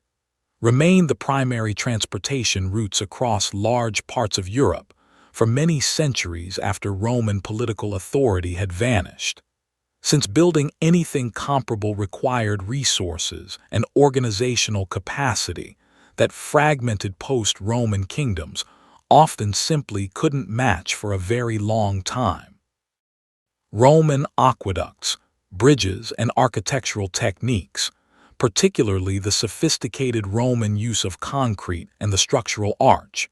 continued to influence European building practice for the rest of history, and the basic architectural vocabulary of columns, domes, and arches that Rome had developed and refined would be deliberately revived and celebrated many centuries later during the European Renaissance. As artists and architects consciously looked back to Roman models as the standard of civilized achievement worth recovering and imitating, the Christian Church itself, in a genuinely fascinating historical irony, preserved and carried forward an enormous amount of specifically Roman administrative structure and even Roman geography, long after Roman political authority in the West had ended. The organizational map of Christian bishoprics across Western Europe frequently followed, quite directly, the administrative boundaries of the old Roman provinces, and the Bishop of Rome himself, the figure who would become known as the Pope, inherited not only spiritual authority but, in the power vacuum left by the collapsed Western imperial government, a genuine degree of practical civic authority and administrative continuity within the city of Rome itself during the difficult, chaotic centuries immediately following the Western Empire's collapse. Even the Latin language of Roman administration and law survived for many additional centuries, specifically as the working language of the Christian Church and of educated scholarship across Western Europe, meaning that a monk copying manuscripts in a cold stone monastery in Ireland or Germany many centuries after Rome's fall was still, in a very direct and immediate sense, working in the same language that Julius Caesar and Cicero had once spoken and written. Political concepts and vocabulary drawn from Rome have also proven remarkably persistent and adaptable across the centuries since. The very word we use for a head of state, emperor, comes directly from the Roman military title imperator, originally simply meaning a victorious military commander, before evolving into the formal title of Rome's supreme rulers. The words Senate, Republic, and countless other basic terms of political vocabulary used across the modern world today trace directly back to Roman political institutions and Roman political thought. The founders of the American Republic, writing many centuries later, explicitly and self-consciously looked to Roman political history and Roman political writers, particularly Cicero, as genuine models and cautionary examples, deliberately structuring elements of the new American government, including its checks and balances between different branches of power, with explicit reference to lessons they believed the Roman Republic's long, complicated history had to teach about both the genuine achievements and the eventual dangerous failures of Republican self-governance. And beyond all of these grand institutional legacies, something quieter and perhaps, in its own way, more genuinely moving has also survived. The simple, tangible physical traces of ordinary Roman life itself, preserved in remarkable and sometimes almost accidental ways. The buried city of Pompeii, frozen in genuinely tragic circumstances by the eruption of Mount Vesuvius in the year 79, preserved an entire ordinary Roman town. Its bakeries, its houses, its shops, its graffiti scrawled casually onto walls by ordinary residents, in a state of detail that gives modern historians, and indeed, modern viewers like you and me tonight, an almost startlingly direct, intimate window into exactly the kind of everyday Roman life we've spent this entire evening trying to imagine and reconstruct. Walking through the excavated streets of Pompeii today, you can still see the deep grooves worn into stone paving by centuries of cartwheels, still red casual bits of ancient graffiti, political endorsements, love notes, simple boasts, scratched onto walls by people who had absolutely no idea their casual words would still be readable 2,000 years later, and still stand inside the very same bakeries and shops we spent time imagining together earlier tonight. Perhaps that's the truest, most human legacy of Rome after all, not simply the grand institutions of law and language and architecture,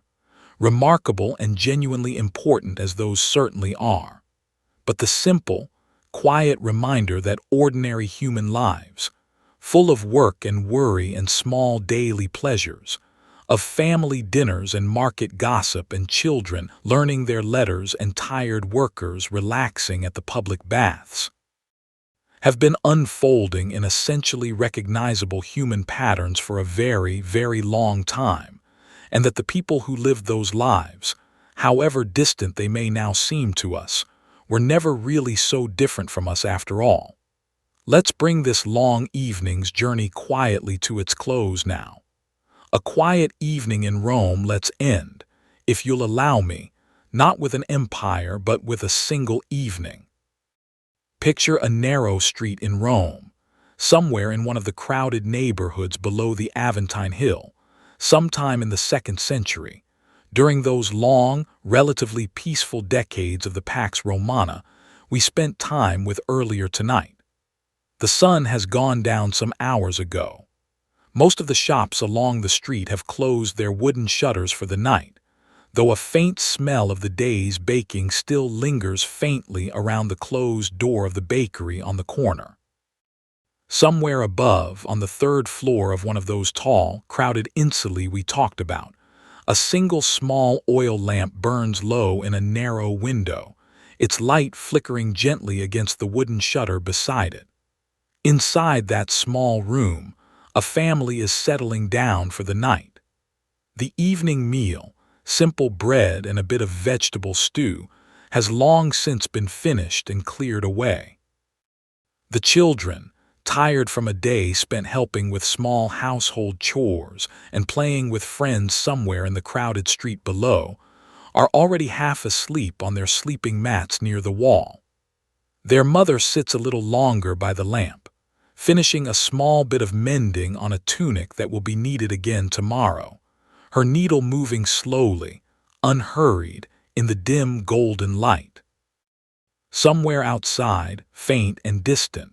the sound of a night watchman's footsteps passes along the street below, and somewhere further off, the low, steady murmur of a city that never entirely falls silent continues on,